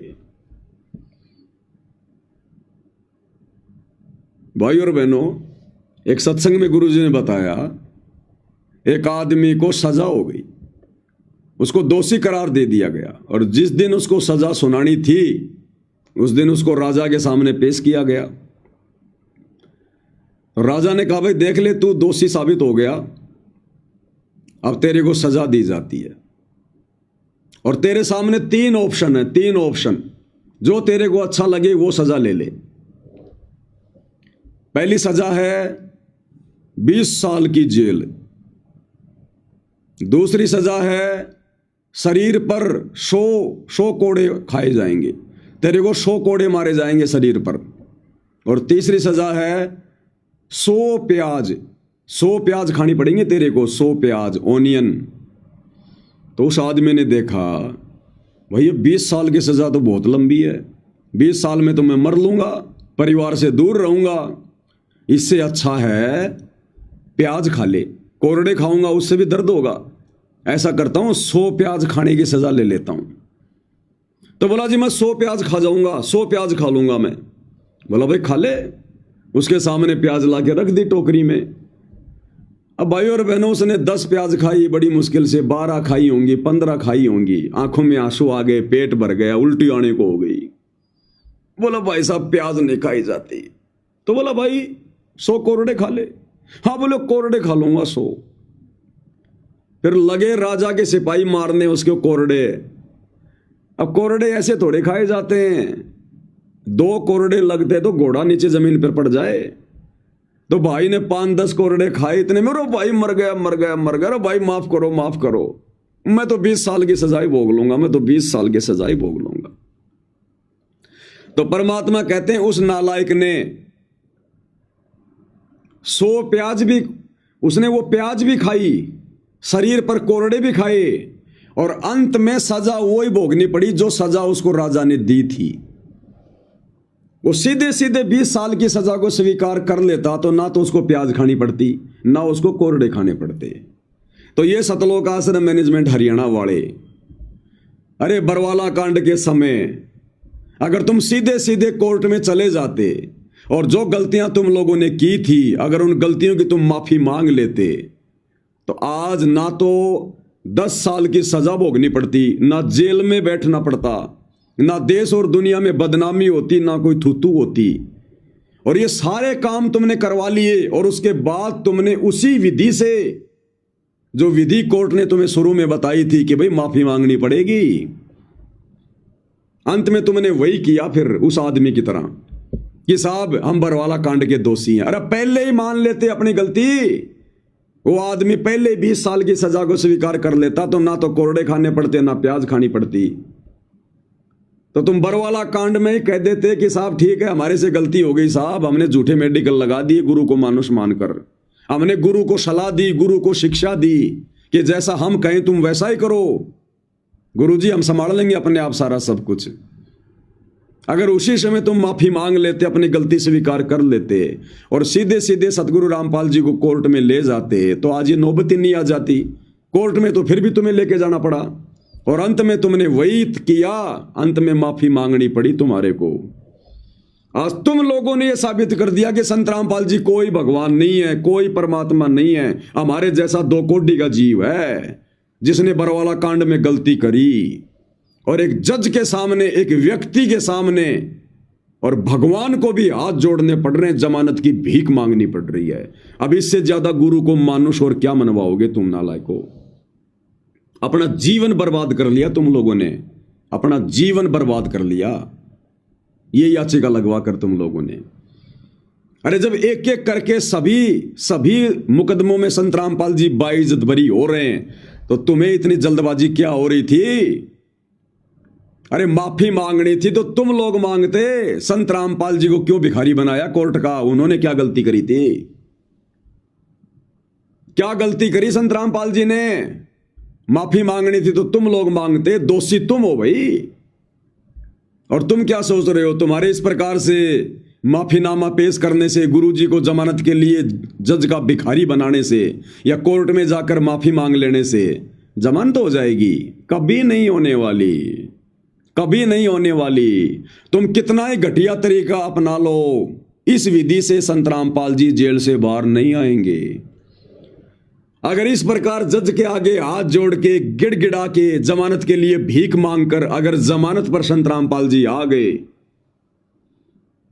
तो दुनिया कैसे उन्हें परमात्मा मानेगी, कैसे उन्हें भगवान मानेगी, उन्हें मानुष मानेगी। मानुष कि यो भगवान लो भाई, यो है परमात्मा। जज के आगे हाथ जोड़ जोड़ के तो जेल से बाहर आया है, यो भगवान है। खुद तो जेल से बाहर नहीं निकल पाया, अंत में जज के आगे जेल से बाहर निकलने के लिए घुटने टेकने पड़े और कहते हैं हमारे को काल की जेल से बाहर निकालेगा। खुद तो हाथ जोड़ जोड़ के जेल से बाहर आया है। दुनिया परमात्मा मानेगी उन्हें। अरे क्यों अपने गुरु की मिट्टी पलीत करवा रहे हो, क्यों बेइज्जती करवा रहे हो नालायको। अरे परमात्मा हमें सत्संगों में बताते हैं, ये बाकी दुनिया कहती है कि श्री विष्णु जी भगवान है, श्री राम जी भगवान है, परमात्मा है, विष्णु के अवतार हैं। दुनिया राम राम का जय जयकार कर रही है। दुनिया चले ना श्री राम के बिना, राम जी चले ना हनुमान के बिना।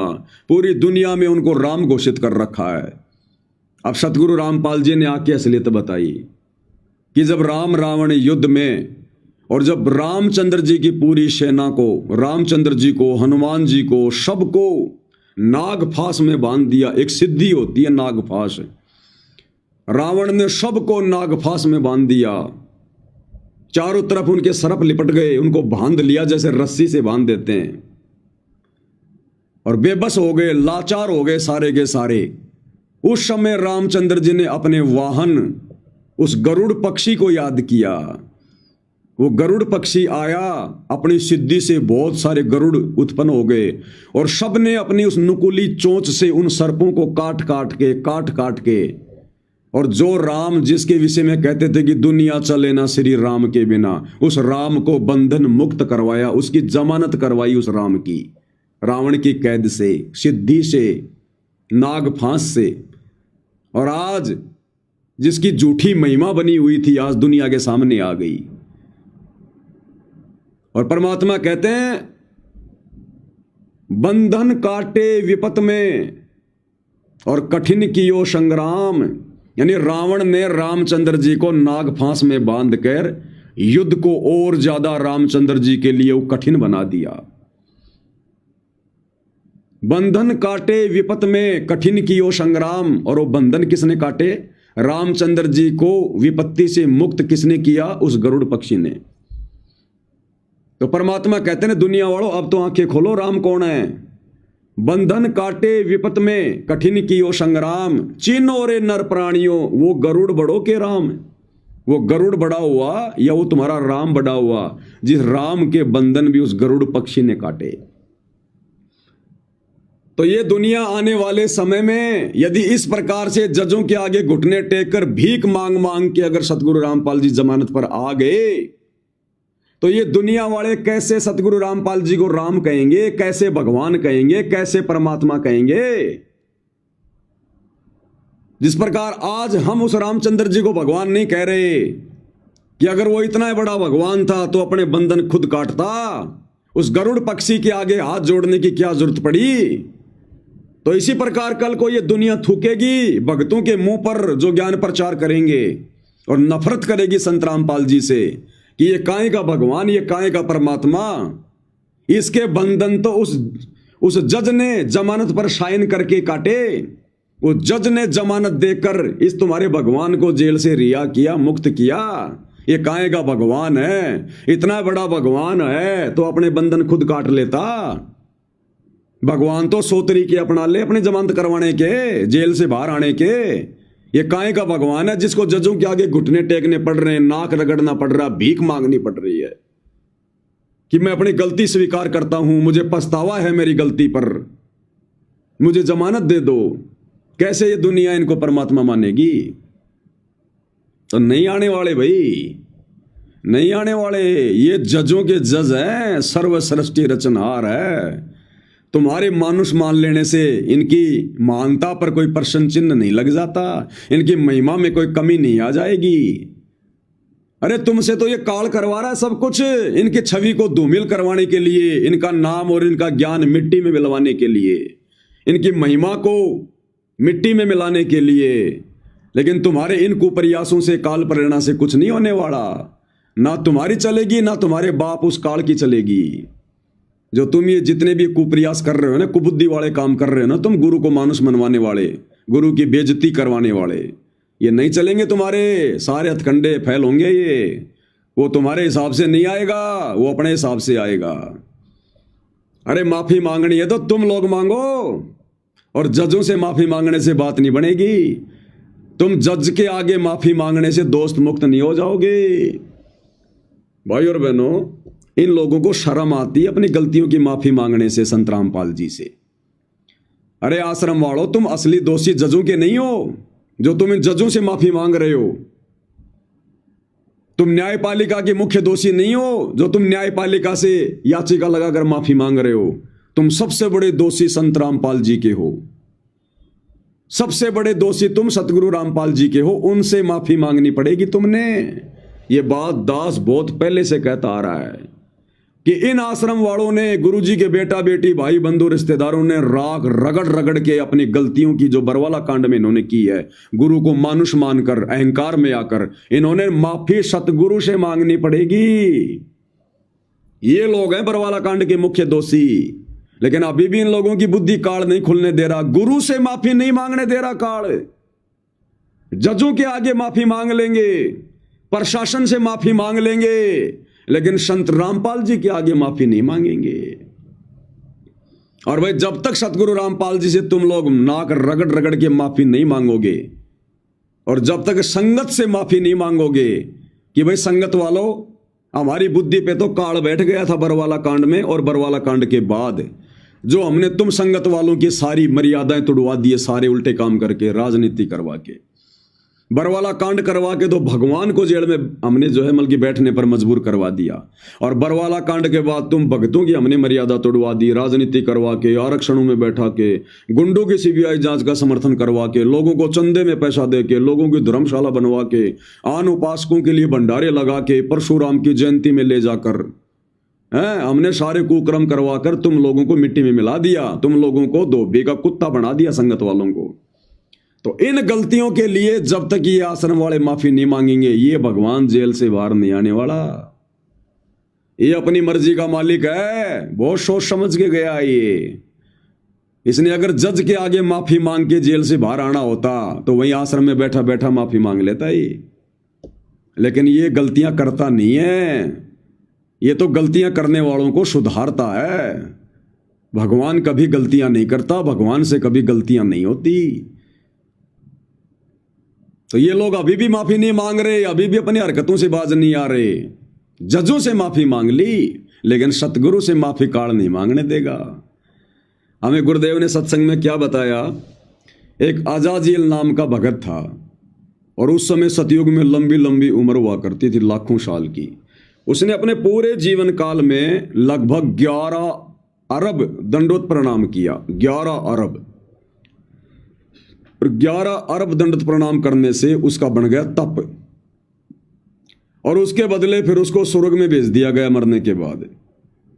और वहां जाने के बाद भी भगवान परीक्षा लेता है, तो वो विष्णु जी को अपना इष्ट मान के दंडोत प्रणाम करता था। मरने के बाद विष्णु लोक में गया, और वहां पर गुरुदेव ने बताया कि कबीर भगवान विष्णु जी का रूप बनाकर उसके सामने आ गए उसकी परीक्षा लेने के लिए, कि देखता हूं इस नालायक ने 11 अरब दंडोत प्रणाम किया है, इतनी भक्ति करी है, और जिस मकसद के लिए भक्ति कर रहा था। दंडोत प्रणाम क्यों किया जाता है? आधीनी के लिए, कि इसने जिस मकसद के लिए दंडोत प्रणाम किए हैं, इसमें आधीनी आई कि नहीं आई।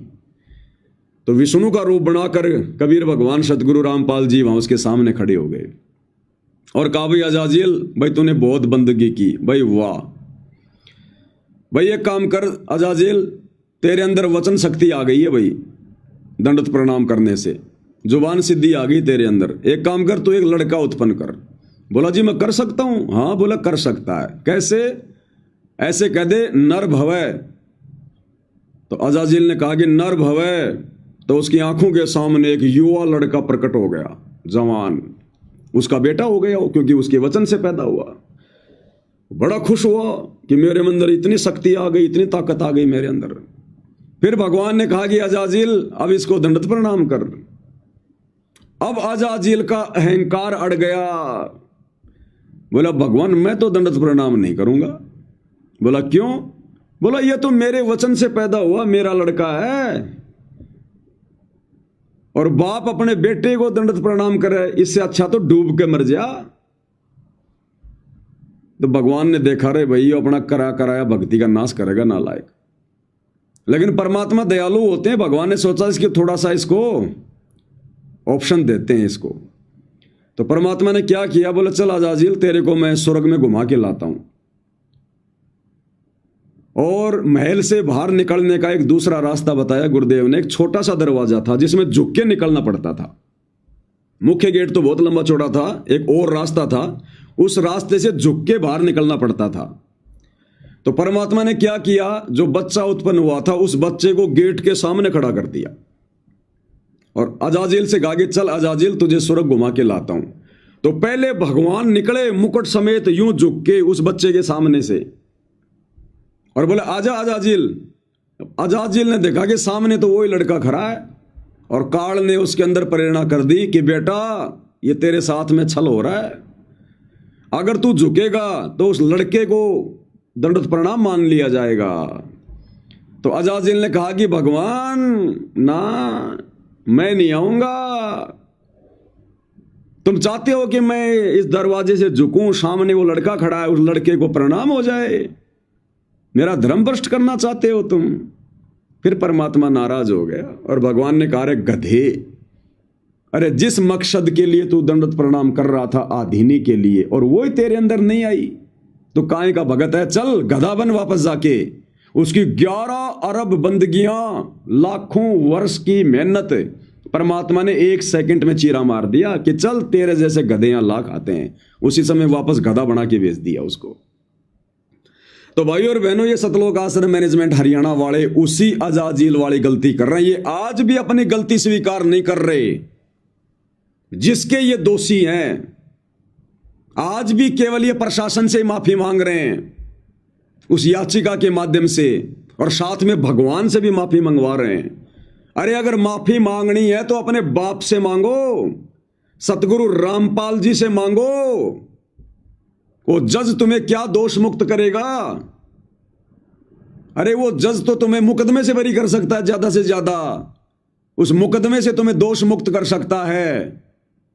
इस भगवान के आगे नाक रगड़ो आश्रम वालों, अपनी गलतियों की 100 बार माफी मांगो, क्योंकि यह तो तुम स्वीकार कर ही चुके हो कि बरवाला कांड में हमसे गलती हुई है।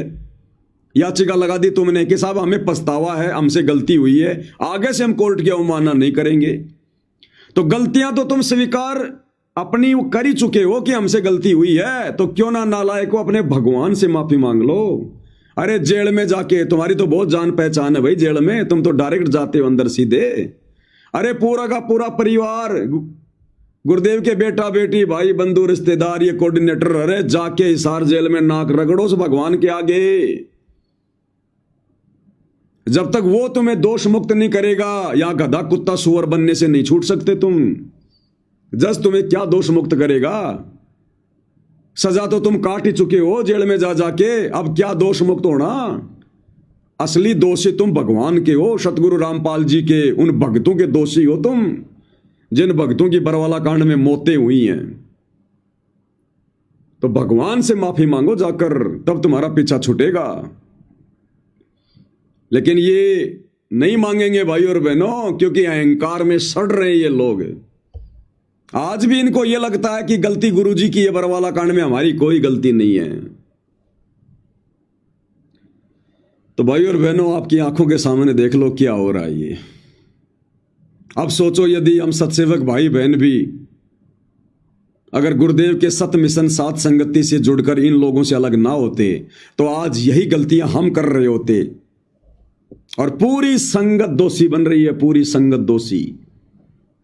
कोई भी माई का लाल इनके कुकर्मों पर उंगली नहीं उठा रहा है, सच कहने को तैयार नहीं है।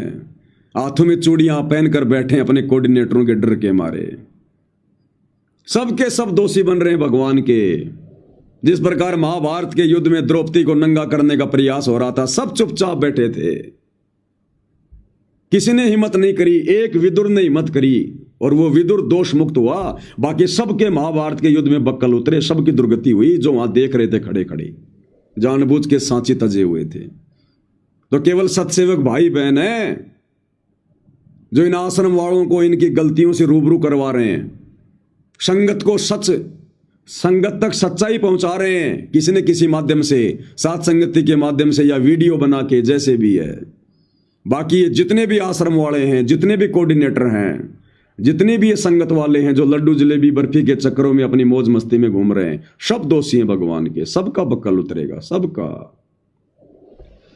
ये जो बदनामी हुई है गुरुदेव भगवान की इन अखबारों के माध्यम से पूरे हरियाणा में, भाई बराबर के दोषी हो, बराबर के दोषी, सारे के सारे दोषी हो तुम बराबर के। ये जो बदनामी हो रही है देश दुनिया में गुरुदेव की, कि बाबा रामपाल ने अपनी गलती स्वीकार कर ली। अरे तुम भक्तों की हिम्मत कैसे पड़ गई ये याचिका लगाने की कि बाबा रामपाल बरवाला कांड में गलतियां करके फिर जेल में आया है।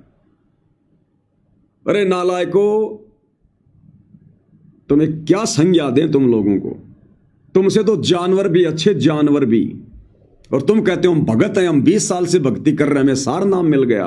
तुम्हें क्या कहें भाई और बहनों, शब्द नहीं है। इसलिए दास कहता है भाई और बहनों, इस कलयुग की पिछली पीढ़ी में इन लोगों ने अपने मनुष्य जीवन को बर्बाद कर दिया। गुरु इनको माफी दे तो किन किन गलतियों से माफी दे? इन्होंने तो गलतियों की लाइन लगा के रख दी। और ये जो गलती है, दास आपको बार बार कहता आ रहा है भाई और बहनों कि ज्यों ज्यों युग परिवर्तन का समय नजदीक आएगा त्यों त्यों ये आश्रम वाले बहुत बड़ी बड़ी गलतियां करेंगे। बोलता है ना दास वीडियो में, देख लो ये गलतियां। अरे गुरु की निंदा सुने जो काना, ताको निश्चय नरक निदाना। और जो जन गुरु की निंदा करही, सुकर समान गर्भ में पड़ही। यह है गुरु की सबसे बड़ी निंदा। इन्होंने खुद गुरु की निंदा की है, ये याचिका लगाकर, गुरु को गल ठहराकर, गुरु को दोषी बताकर कि संत रामपाल जी ने बरवाला कांड में दोष किया, उनकी गलती है। और आज अपनी गलती के लिए वो माफी मांग रहे हैं। क्या समझा इन्होंने? खाली जुबान जुबान से भगवान कह रहे हो। ये सबसे बड़े दोषी हैं गुरु निंदा के। कैसे पार होंगे ये? कैसे मोक्ष मिलेगा इनको?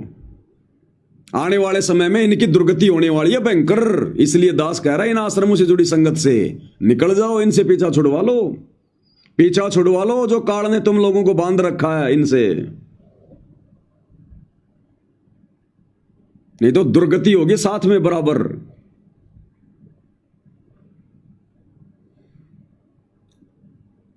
और अब क्या कर रहे हैं ये?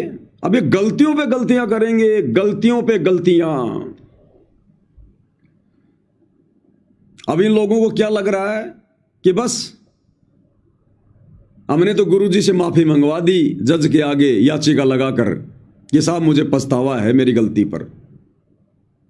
अब इनको लगता है कि जज गुरुजी को जमानत दे देगा, जज को दया आ जाएगी, संत रामपाल जी पर दया आ जाएगी, क्योंकि तो मानुष मान रहे हैं गुरु को अपने जैसा। अब इनको लगता है कि जज संत रामपाल जी को जमानत दे देगा। और भाई और बहनों, प्रशासन ने क्या शर्त रखी थी कि कोई भीड़ इकट्ठा नहीं होनी चाहिए, कोई शोर शराबा नहीं होना चाहिए किसी प्रकार का। अब काल इनसे वही गलती करवा रहा है, वही गलती इनकी बुद्धि पे बैठा हुआ काल। इन लोगों को लग रहा कि अभी कुछ ही दिनों में संत रामपाल जी की जमानत हो जाएगी, जज को दया आ जाएगी, और उसके बाद हम गुरुजी को जेल से बहुत बड़े काफिले के साथ में लेके आएंगे जिसमें हजारों गाड़ियां होंगी। उसके लिए इन्होंने क्या किया है, हरियाणा और हरियाणा के आसपास के जिलों में, दूसरे राज्यों में इन्होंने व्हाट्सएप के ग्रुपों में संगत को मैसेज डालने शुरू कर दिए। और क्या मैसेज डाल रहे हैं संगत को? ये इनके मैसेज पढ़िए भाई और बहनों, ये है इनके मैसेज।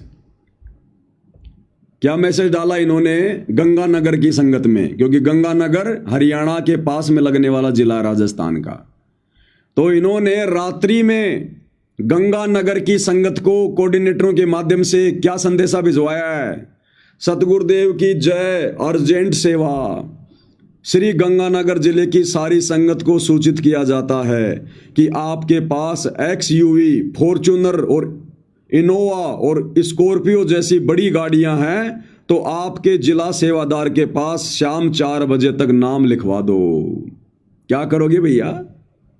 और जिनके पास फॉर्च्यूनर, सफारी, इनोवा, बड़ी बड़ी गाड़ियां हैं, उन भक्तों के नाम लिखवाए जा रहे हैं। भीड़ इकट्ठा करेंगे, भीड़ इकट्ठा। अपनी गलतियों से शिक्षा नहीं लेंगे, ये उन्हीं गलतियों को फिर से दोहरा रहे हैं। ये गाड़ियां इकट्ठी करवाई जा रही हैं। फिर दूसरा मैसेज क्या डाला इन्होंने? सतगुरुदेव जी की जय। अपनी तहसील से लंबे चौड़े और सुडोल पहलवान सेवादार, सिर्फ भगत की उम्र 18 से 40 वर्ष, सुरक्षा गार्ड यानी कमांडो की सेवा है। जल्दी से जल्दी फार्म भरकर 3 बजे तक भेज दो। अरे बरवाला कांड में कमांडो बनाए थे, उनके लिए तो तुम माफी मांग रहे हो आज कि साहब हमसे गलती हो गई थी, कोर्ट की अवमानना करवा दी हमने कमांडो बना के। और फिर से ये लोग कमांडो बना रहे हैं भक्तों को। कह रहे जो लंबे चौड़े भगत हैं, पहलवान टाइप के, कहते हैं वो सुरक्षा गार्ड के लिए। सुरक्षा गार्ड यानी कमांडो, फार्म भर दो। अरे किसका कमांडो बनाओगे? अरे संगत वालों, कम से कम तुम तो अपनी बुद्धि खोलो, या तुम्हारी बुद्धि भी जेरे कुएं में पड़ी हुई है। इन मैसेजों को समझकर अभी तुम्हारी बुद्धि नहीं खुल रही। अरे किसके बॉडीगार्ड बनोगे तुम? गुरुजी के बनोगे क्या? नालायको, मर जाना उससे पहले तुम डूब के पानी में।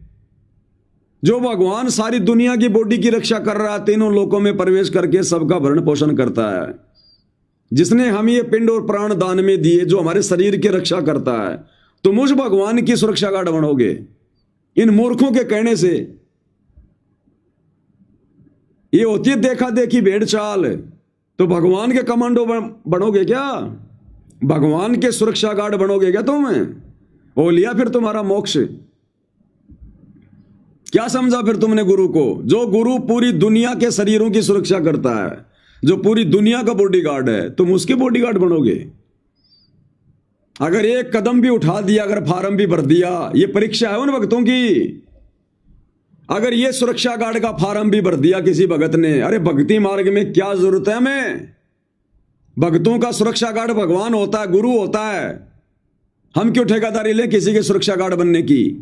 और अगर तुम भगवान के सुरक्षा गार्ड बनने की सोच रहे हो तो फिर मरो।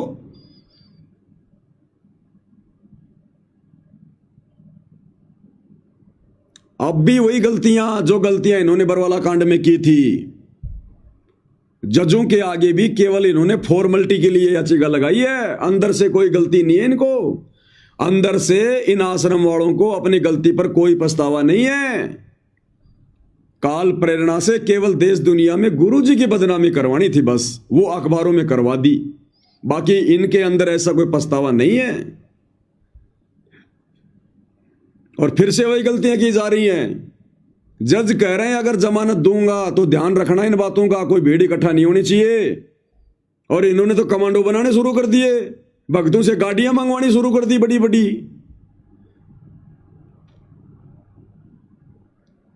नहीं मिलेगी भाई जमानत, नहीं मिलेगी। वो सबका बाप है, जजों का जज है, वो ऐसे नहीं आएगा जेल से। जब तक तुम आश्रम वाले हृदय से आंखों में आंसू भर भर के अपनी गलतियों का पछतावा करके, जब तक तुम उनके चरणों में अरदास नहीं लगाओगे, नाक नहीं रगड़ोगे और संगत के आगे हाथ नहीं जोड़ोगे कि भाई संगत वालों हमसे वास्तव में गलती हो गई, हमने तुम सबकी मर्यादा तोड़वा दी, भाई हमें माफ करना,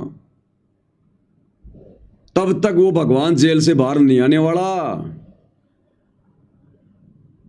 तुम भगवान के घुटने टिकवा रहे हो जज के आगे। जब तक तुम लोग घुटने नहीं टेकोगे भगवान के आगे, तब तक ये भगवान जेल से बाहर नहीं आने वाला। कितनी कोशिश कर लेना तुम, ये इतिहास में बदनामी का दाग लगवा के नहीं जाएगा। इस प्रकार से जजों के आगे भीख मांग मांग के अपनी जमानत करवा के, नहीं तो इसके ऊपर भी वाणियां बन जाएंगी, जैसे श्री राम और उस गरुड़ के ऊपर वाणियां बन गई कि बंधन काटे विपत में कठिन कियो संग्राम, चीनो रे नर प्राणियों गरुड़ बड़ो के राम। ये परमात्मा है, परमेश्वर है, अपनी मर्जी का मालिक है। ये देख रहा कि तुम लोग नीचता की कितनी हद पार कर सकते हो। काल प्रेरणा से गुरु को किस हद तक तुम नीचे गिरा सकते हो, मानुष मान सकते हो। तो विचार करो सत्सेवक भाई बहनों, और गुण गाओ अपने गुरुदेव भगवान के नाक रगड़ रगड़ के दरबार साहिब में। अगर तुम्हारे को सात संगतियां नहीं मिलती, ये बातें सुनने और समझने को नहीं मिलती, तो आज तुम भी उन आश्रमों में होते, वहीं धक्के खा रहे होते। और आश्रमों से जुड़ने का मतलब है आश्रम वालों की प्रत्येक बात को मानना, फॉलो करना। और वो लोग जो जो कार्य करेंगे उस कार्य में तुम लोग भी बराबर के दोषी बनते, बराबर के दोषी। तो शुक्र मनाओ गुरुदेव भगवान का, परमात्मा ने हमें कैसे और किस विधि से हमारे को शोषो यत्न करके, भले ही हमारे को परमात्मा ने गुरुद्रोही घोषित किया, गुरुद्रोही कहा, लेकिन उनके द्वारा गुरुद्रोही कहना हमारे लिए हमारे कितने लाभ का सौदा बन गया, हमारे हित में, हमारे भले में।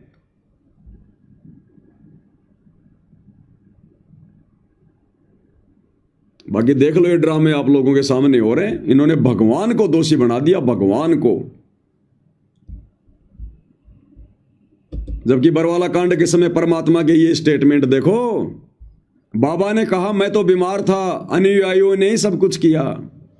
गुरुजी ने नहीं कहा कि मेरी गलती है, गुरुजी ने कहा कि इन लोगों ने किया जो भी किया, आश्रम वालों ने, मैंने कुछ नहीं किया, मैं तो भाई बीमार था। यानी इन्होंने जबरदस्ती मुझे तो बीमार बना के चारपाई पे डाल दिया कि गुरुजी तुम तो बीमारी का बहाना कर लो।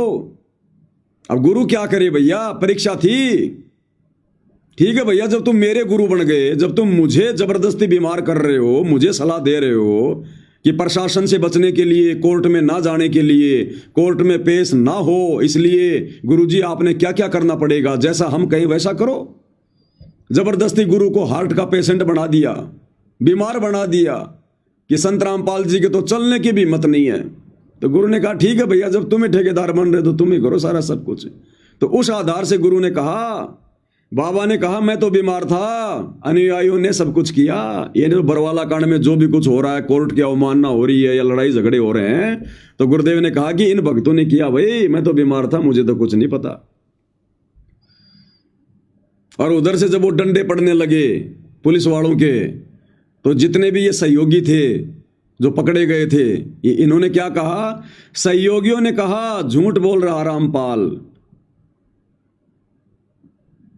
कि बाबा तो झूठ बोल रहा है, हमें तो जो भी कुछ करने को कहा था बाबा ने कहा था, कमांडो बनाने को, पुलिस को मारने का, पीटने का, कोर्ट की अवमानना करने का, हमें तो बाबा रामपाल ने कहा था। इन्होंने अपने गुरु पे ठीकरा फोड़ दिया।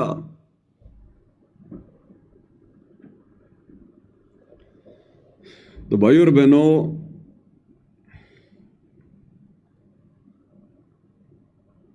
काल भयंकर तरीके से इनके सिर पर बैठा, भयंकर तरीके से कुंडली मार के अजगर की तरह जकड़ में ले चुका काल इन आश्रम वालों को। अब ये संगत के ऊपर है भाई, संगत अगर बच सकती है तो बच सकती है। जैसे परमात्मा कहते हैं ना, जो मादा सरप होती है वो जब अंडे देती है, अंडों से जब वो बच्चे फोड़ती है, तो अंडों के चारों तरफ वो कुंडली मार के बैठ जाती है, कुंडली मार के, और वो अपने बच्चों को खाती है। वो खुद अंडे से निकाल निकाल के, फोड़ फोड़ के वो अपने बच्चों को खाती है वो। और गुरुदेव कहते हैं जो बच्चा हिम्मत करके उस कुंडली से बाहर निकल जाता है वो तो बच जाता है, नहीं तो सबको खाती है वो नागिन। तो ये सतलोक आश्रम वाले नागिन है, नागिन है, काल बैठा है इनके सिर पर। और सारी संगत के चारों तरफ ये लोग अपने इस कोऑर्डिनेटर सिस्टम के माध्यम से कुंडली मार के बैठे, कुंडली मार के।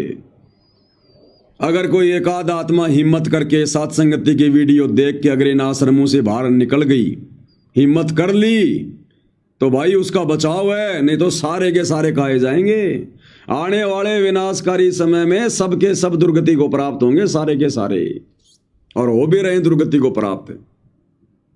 भैया परीक्षा चल रही है, गुरु कुछ नहीं कहेगा, जैसा गुरु को कहोगे गुरु वैसा ही करेगा। अब इन्होंने गुरुजी को हिसार जेल में जाकर ये याचिका लगाने से पहले गुरुजी को सलाह तो दी इन्होंने। अरे गुरुजी ने थोड़ी कहा कोई अपनी मर्जी से, अपनी तरफ से थोड़ी ना गुरुजी ने लगाई है ये याचिका। अपनी तरफ से अगर गुरु याचिका लगाएगा तो सरकारी वकील के माध्यम से लगाएगा, ये तो प्राइवेट वकीलों ने लगाई है। तो गुरुजी ने अपनी तरफ से कोई याचिका नहीं लगाई। इन लोगों ने जाकर गुरुजी को हिसार जेल में सलाह दी कि गुरुजी अब तो एक ही रास्ता बचा है, आप अपनी गलती स्वीकार कर लो जज के सामने। हो सकता है जज को आप पे दया आ जाए, आप पे रहम आ जाए आपके बुढ़ापे को देखकर। तो गुरु ने कहा ठीक है बेटा, कोई दिक्कत नहीं है। जब तुम्हारे कहने से बरवाला कांड में मैं बीमार बन गया तो बेटा मुझे क्या दिक्कत हो रही है? जैसा तुम कहोगे मैं तो वैसा करूंगा। मैं तुम्हारा गुरु थोड़ू हूं, तुम मेरे गुरु हो, और भाई तुम जैसा कहोगे मैं तो वैसा ही करूंगा बच्चों। तो इन लोगों ने फिर याचिका लगा दी कि भाई संत रामपाल जी को बरवाला कांड की घटना पर पछतावा है, उनसे बहुत बड़ी गलती हो गई थी और आगे से ऐसी गलती नहीं होगी। हम सब कान पकड़ के जज से माफी मांगते हैं।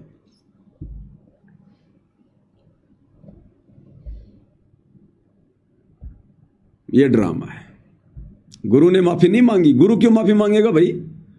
ये परमात्मा है, कोई गलती करेगा क्या? इतिहास बन रहा है भाई और बहनों। ये इतिहास इन आश्रम वालों के मुंह पे थूकेगा आने वाले समय में। बच्चा बच्चा इनके मुंह पे थूकेगा इनके। इन्होंने पूरी तो संगत को काल की गोद में बैठा दिया मर्यादा तोड़वा के, और ऊपर से इन्होंने गुरु को ढंग से मानुष मनवा दिया संगत से। अरे इससे बड़ी बदनामी, इससे बड़ी बदनामी संत रामपाल जी की दुनिया में दूसरी नहीं हो सकती कि अंत में 10 साल की सजा भोगने के बाद भी संत रामपाल जी को जज के आगे घुटने टेकने पड़ गए इस याचिका के द्वारा। बरवाला कांड का पूरा दोष संत रामपाल जी ने अपने ऊपर लेना पड़ गया, अपने नालायक भक्तों के कारण। कहते हैं जो मैं पूत कपूत हूं बहुर पिता को लाज। अंत में बाप को ही नीचा देखना पड़ता है, शर्मिंदा बाप ही होता है अंत में। बेटा तो गांव में कांड करके भाग जाता है, अंत में बाप के सर पे जूते पड़ते हैं। भाई और बहनों, ये तो लाख जन्मों में भी मोक्ष प्राप्त नहीं करने वाले आश्रम वाले, लाख जन्मों में भी। अब ऐसे काल प्रेरित लोगों की कुसंगति करके ये संगत क्या उम्मीद कर रही है? निकल जाओ इस काल की कुंडली से बाहर, बच जाओगे, नहीं तो दुर्गति होगी तुम्हारी, दुर्गति। बाद में समझदार बनने से कोई फायदा नहीं है। संत रामपाल जी को सारा जेल में खून के आंसू रुलाए जा रहे हैं, खून के आंसू। उनको मानुष मानकर जो व्यवहार किया जा रहा है उनके साथ में, तो ये तुम्हारी आंखों के सामने भाई और बहनों। हाथ कंगन को आरसी क्या, पढ़े लिखे को फारसी क्या। और हमें यह भी पता है कि आश्रम वाले नहीं मानने वाले। भैंस के आगे बीन बजाने से कोई फायदा नहीं है, कोई फायदा नहीं है। और दास तो अब इनके कुकर्मों पर ज्यादा बोलना भी नहीं चाहता। हम तो अपने सदगुरु की महिमा और अपनी भक्ति करेंगे, हमारे को तो उससे टाइम नहीं है। लेकिन इस प्रकार की जो ये हृदय विदारक जो घटनाएं सामने आती हैं तो रुका नहीं जाता भाई और बहनों। हो सकता है इन घटनाओं के माध्यम से उन आश्रमों में फंसे हुए कुछ भक्तों की आंखें खुल जाएं, अपना जीवन सत्यानाश होने से बचा लें। हो सकता है उन आश्रमों से बाहर निकल जाएं, सत्सेवक भाई बहनों के साथ मिलकर, साथ संगतियों से जुड़कर अपनी भक्ति कर लें, माफी मांग लें भगवान से जाने अनजाने की गलतियों की। हमारी ये कोशिश रहती है। इन लोगों को समझाने की कोशिश नहीं है हमारी। ये जो मुख्य मुख्य दोषी हैं, गुरु जी के परिवार वाले, ये कोऑर्डिनेटर, बड़े बड़े आश्रम संचालक, ये नहीं समझ सकते। ये तो स्पेशल काल के द्वारा भेजे गए हैं, स्पेशल काल के द्वारा नियुक्त हैं ये। तो ये नहीं समझने वाले किसी भी हालत में। ये तो अंत में अपनी भयंकर दुर्गति करवा के जाएंगे यहां से, दुर्गति करवा के। लेकिन जो संगत है वो परमात्मा की आत्मा है। वो बेचारे भोले भी हैं, नादान भी हैं। हो सकता है उनको ये बात समझ में आ जाए किसी को कि हम किन निकम्मों के पीछे यहां पर आश्रमों में आ रहे हैं। हो सकता है वो बेचारे संभल जाएं, सुधर जाएं। बाकी इससे बड़ा तमाचा सतगुरु रामपाल जी के मुंह पर, जो उनके खुद के भक्तों ने मारा, उनके परिवार ने मारा है, इससे बड़ा तमाचा नहीं हो सकता कोई और।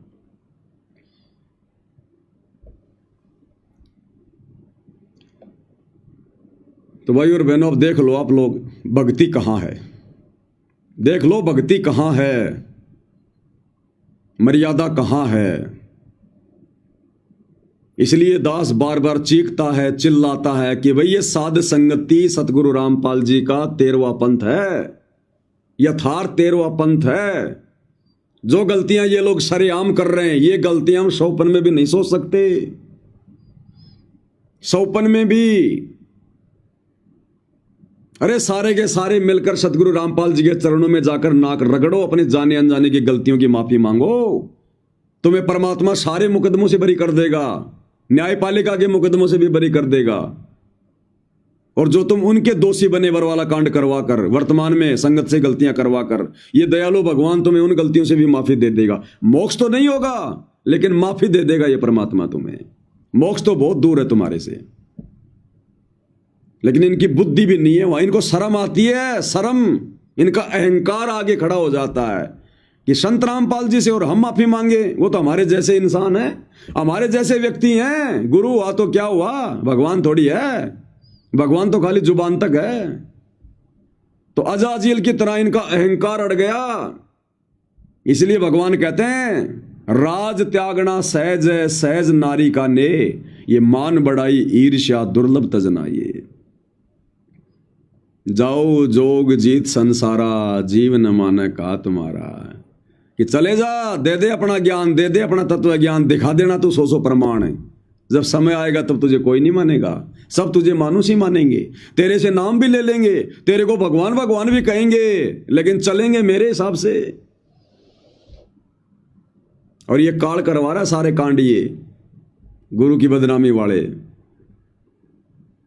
तो भाई अब ये संगत के ऊपर है। अब संगत भी नहीं समझेगी भाई और बहनों। मुझे तो नहीं लगता कि अब संगत भी ज्यादा समझेगी। जो समझदार थे वो तो काल की कुंडली से निकलकर सात संगतियों में आ चुके हैं। कुछ एक दो भाई बहन है वो आ जाएंगे धीरे धीरे। बाकी मुझे नहीं लगता कि ये नादान संगत समझेगी, नहीं समझेगी। अब समझने का समय भी नहीं रहा। अब तो जो इन्होंने बीज बोया है वो फसल काटने का समय है। अब समझने समझाने का दौर खत्म है। तो कितनी बड़ी दया, कितना बड़ा रहम भाई और बहनों हम सत्सेवकों पर। गुरुदेव भगवान का जितना दंडवत धन्यवाद करें उतना कम है। हमें बचा लिया भगवान ने, सात संगति से जोड़कर बचा लिया हमें। ये आपकी आंखों के सामने है भाई और बहनों। अब इससे ज्यादा कुछ नहीं कह सकते हैं।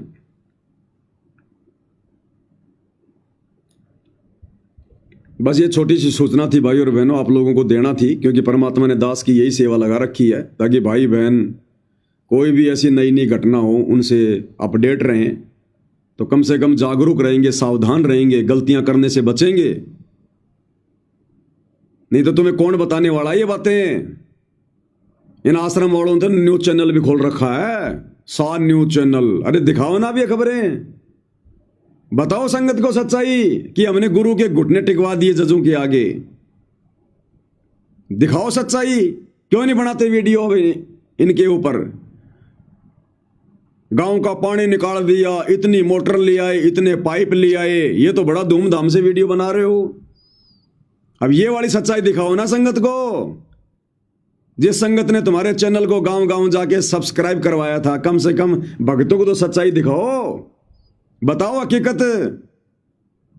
और क्या गलती करी संत रामपाल जी ने बरवाला कांड में वो भी बताओ। और जो भगवान गलतियां करता है फिर उसकी भक्ति करने से तुम्हारा मोक्ष कैसे होगा। अरे जो भगवान खुद ही गलतियां करता है, जो गुरु खुद ही गलतियां करता है, इस याचिका में यही तो दिखाया गया है कि संत रामपाल जी ने गलती कर दी बरवाला कांड में कोर्ट की अवमानना करके। तो जब तुम्हारा गुरु खुद ही गलतियां करता है तो मोक्ष कैसे होगा तुम्हारा। और कैसे ये दुनिया उनको भगवान मानेगी। पूरे हरियाणा में थू थू हो रही है, पूरी हरियाणा में थू थू।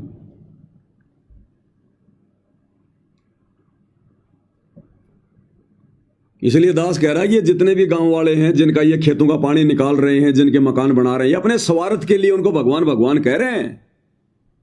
उनके अंदर तो यही है कि बढ़िया है, बहुत अच्छा है, बाबा रामपाल के भक्तों को मूर्ख बनाओ और अपना काम निकालो। उनका स्वार्थ बोल रहा है कि ये भगवान है, भगवान है। और वही लोग जब इस प्रकार की अखबार की कटिंग पढ़ेंगे वो भगवान मानेंगे। धिक्कार है उन भक्तों की माताओं को जिन्होंने उन भक्तों को जन्म दिया। भगवान मिलने के बाद जिन्होंने अपना मनुष्य जन्म बर्बाद कर लिया, जिन्होंने ये कुकृत्य किया है, गुरु को मानुष मानने वाला, गुरु से माफी मंगवाने वाला। इससे ज्यादा कुछ नहीं कह सकते भाई और बहनों। भैंस के आगे बीन बजाने से कोई फायदा नहीं है। बस हम सत्सेवक जानकारी से अपडेट रहें, इसलिए परमात्मा ने प्रेरणा की, मैंने वीडियो बना दिया। नहीं, मैं तो इन लोगों की शक्ल भी देखना पसंद नहीं करता। इन आश्रम वालों की शक्ल भी देखना, इनके बोल वचन भी ऐसे लगते हैं जैसे जहर हो, जहर। गधे की आवाज भी हमें अच्छी लगेगी, इन आश्रम वालों की आवाज हमें अच्छी नहीं लगती। आजकल तो मैंने इनके वीडियो देखने बंद कर दिए भगत, जो मुझे भेजते हैं मैं खोलता ही नहीं, अंदर से प्रेरणा नहीं होती। गधे की आवाज सुन लो कोई दिक्कत नहीं, इन आश्रम वालों की आवाज सुनोगे तो भी हमारी भक्ति का नाश होगा, भक्ति का नाश है। इतने ज्यादा ये गुरु के दोषी बन चुके हैं, पाप में गल रहे हैं ये लोग।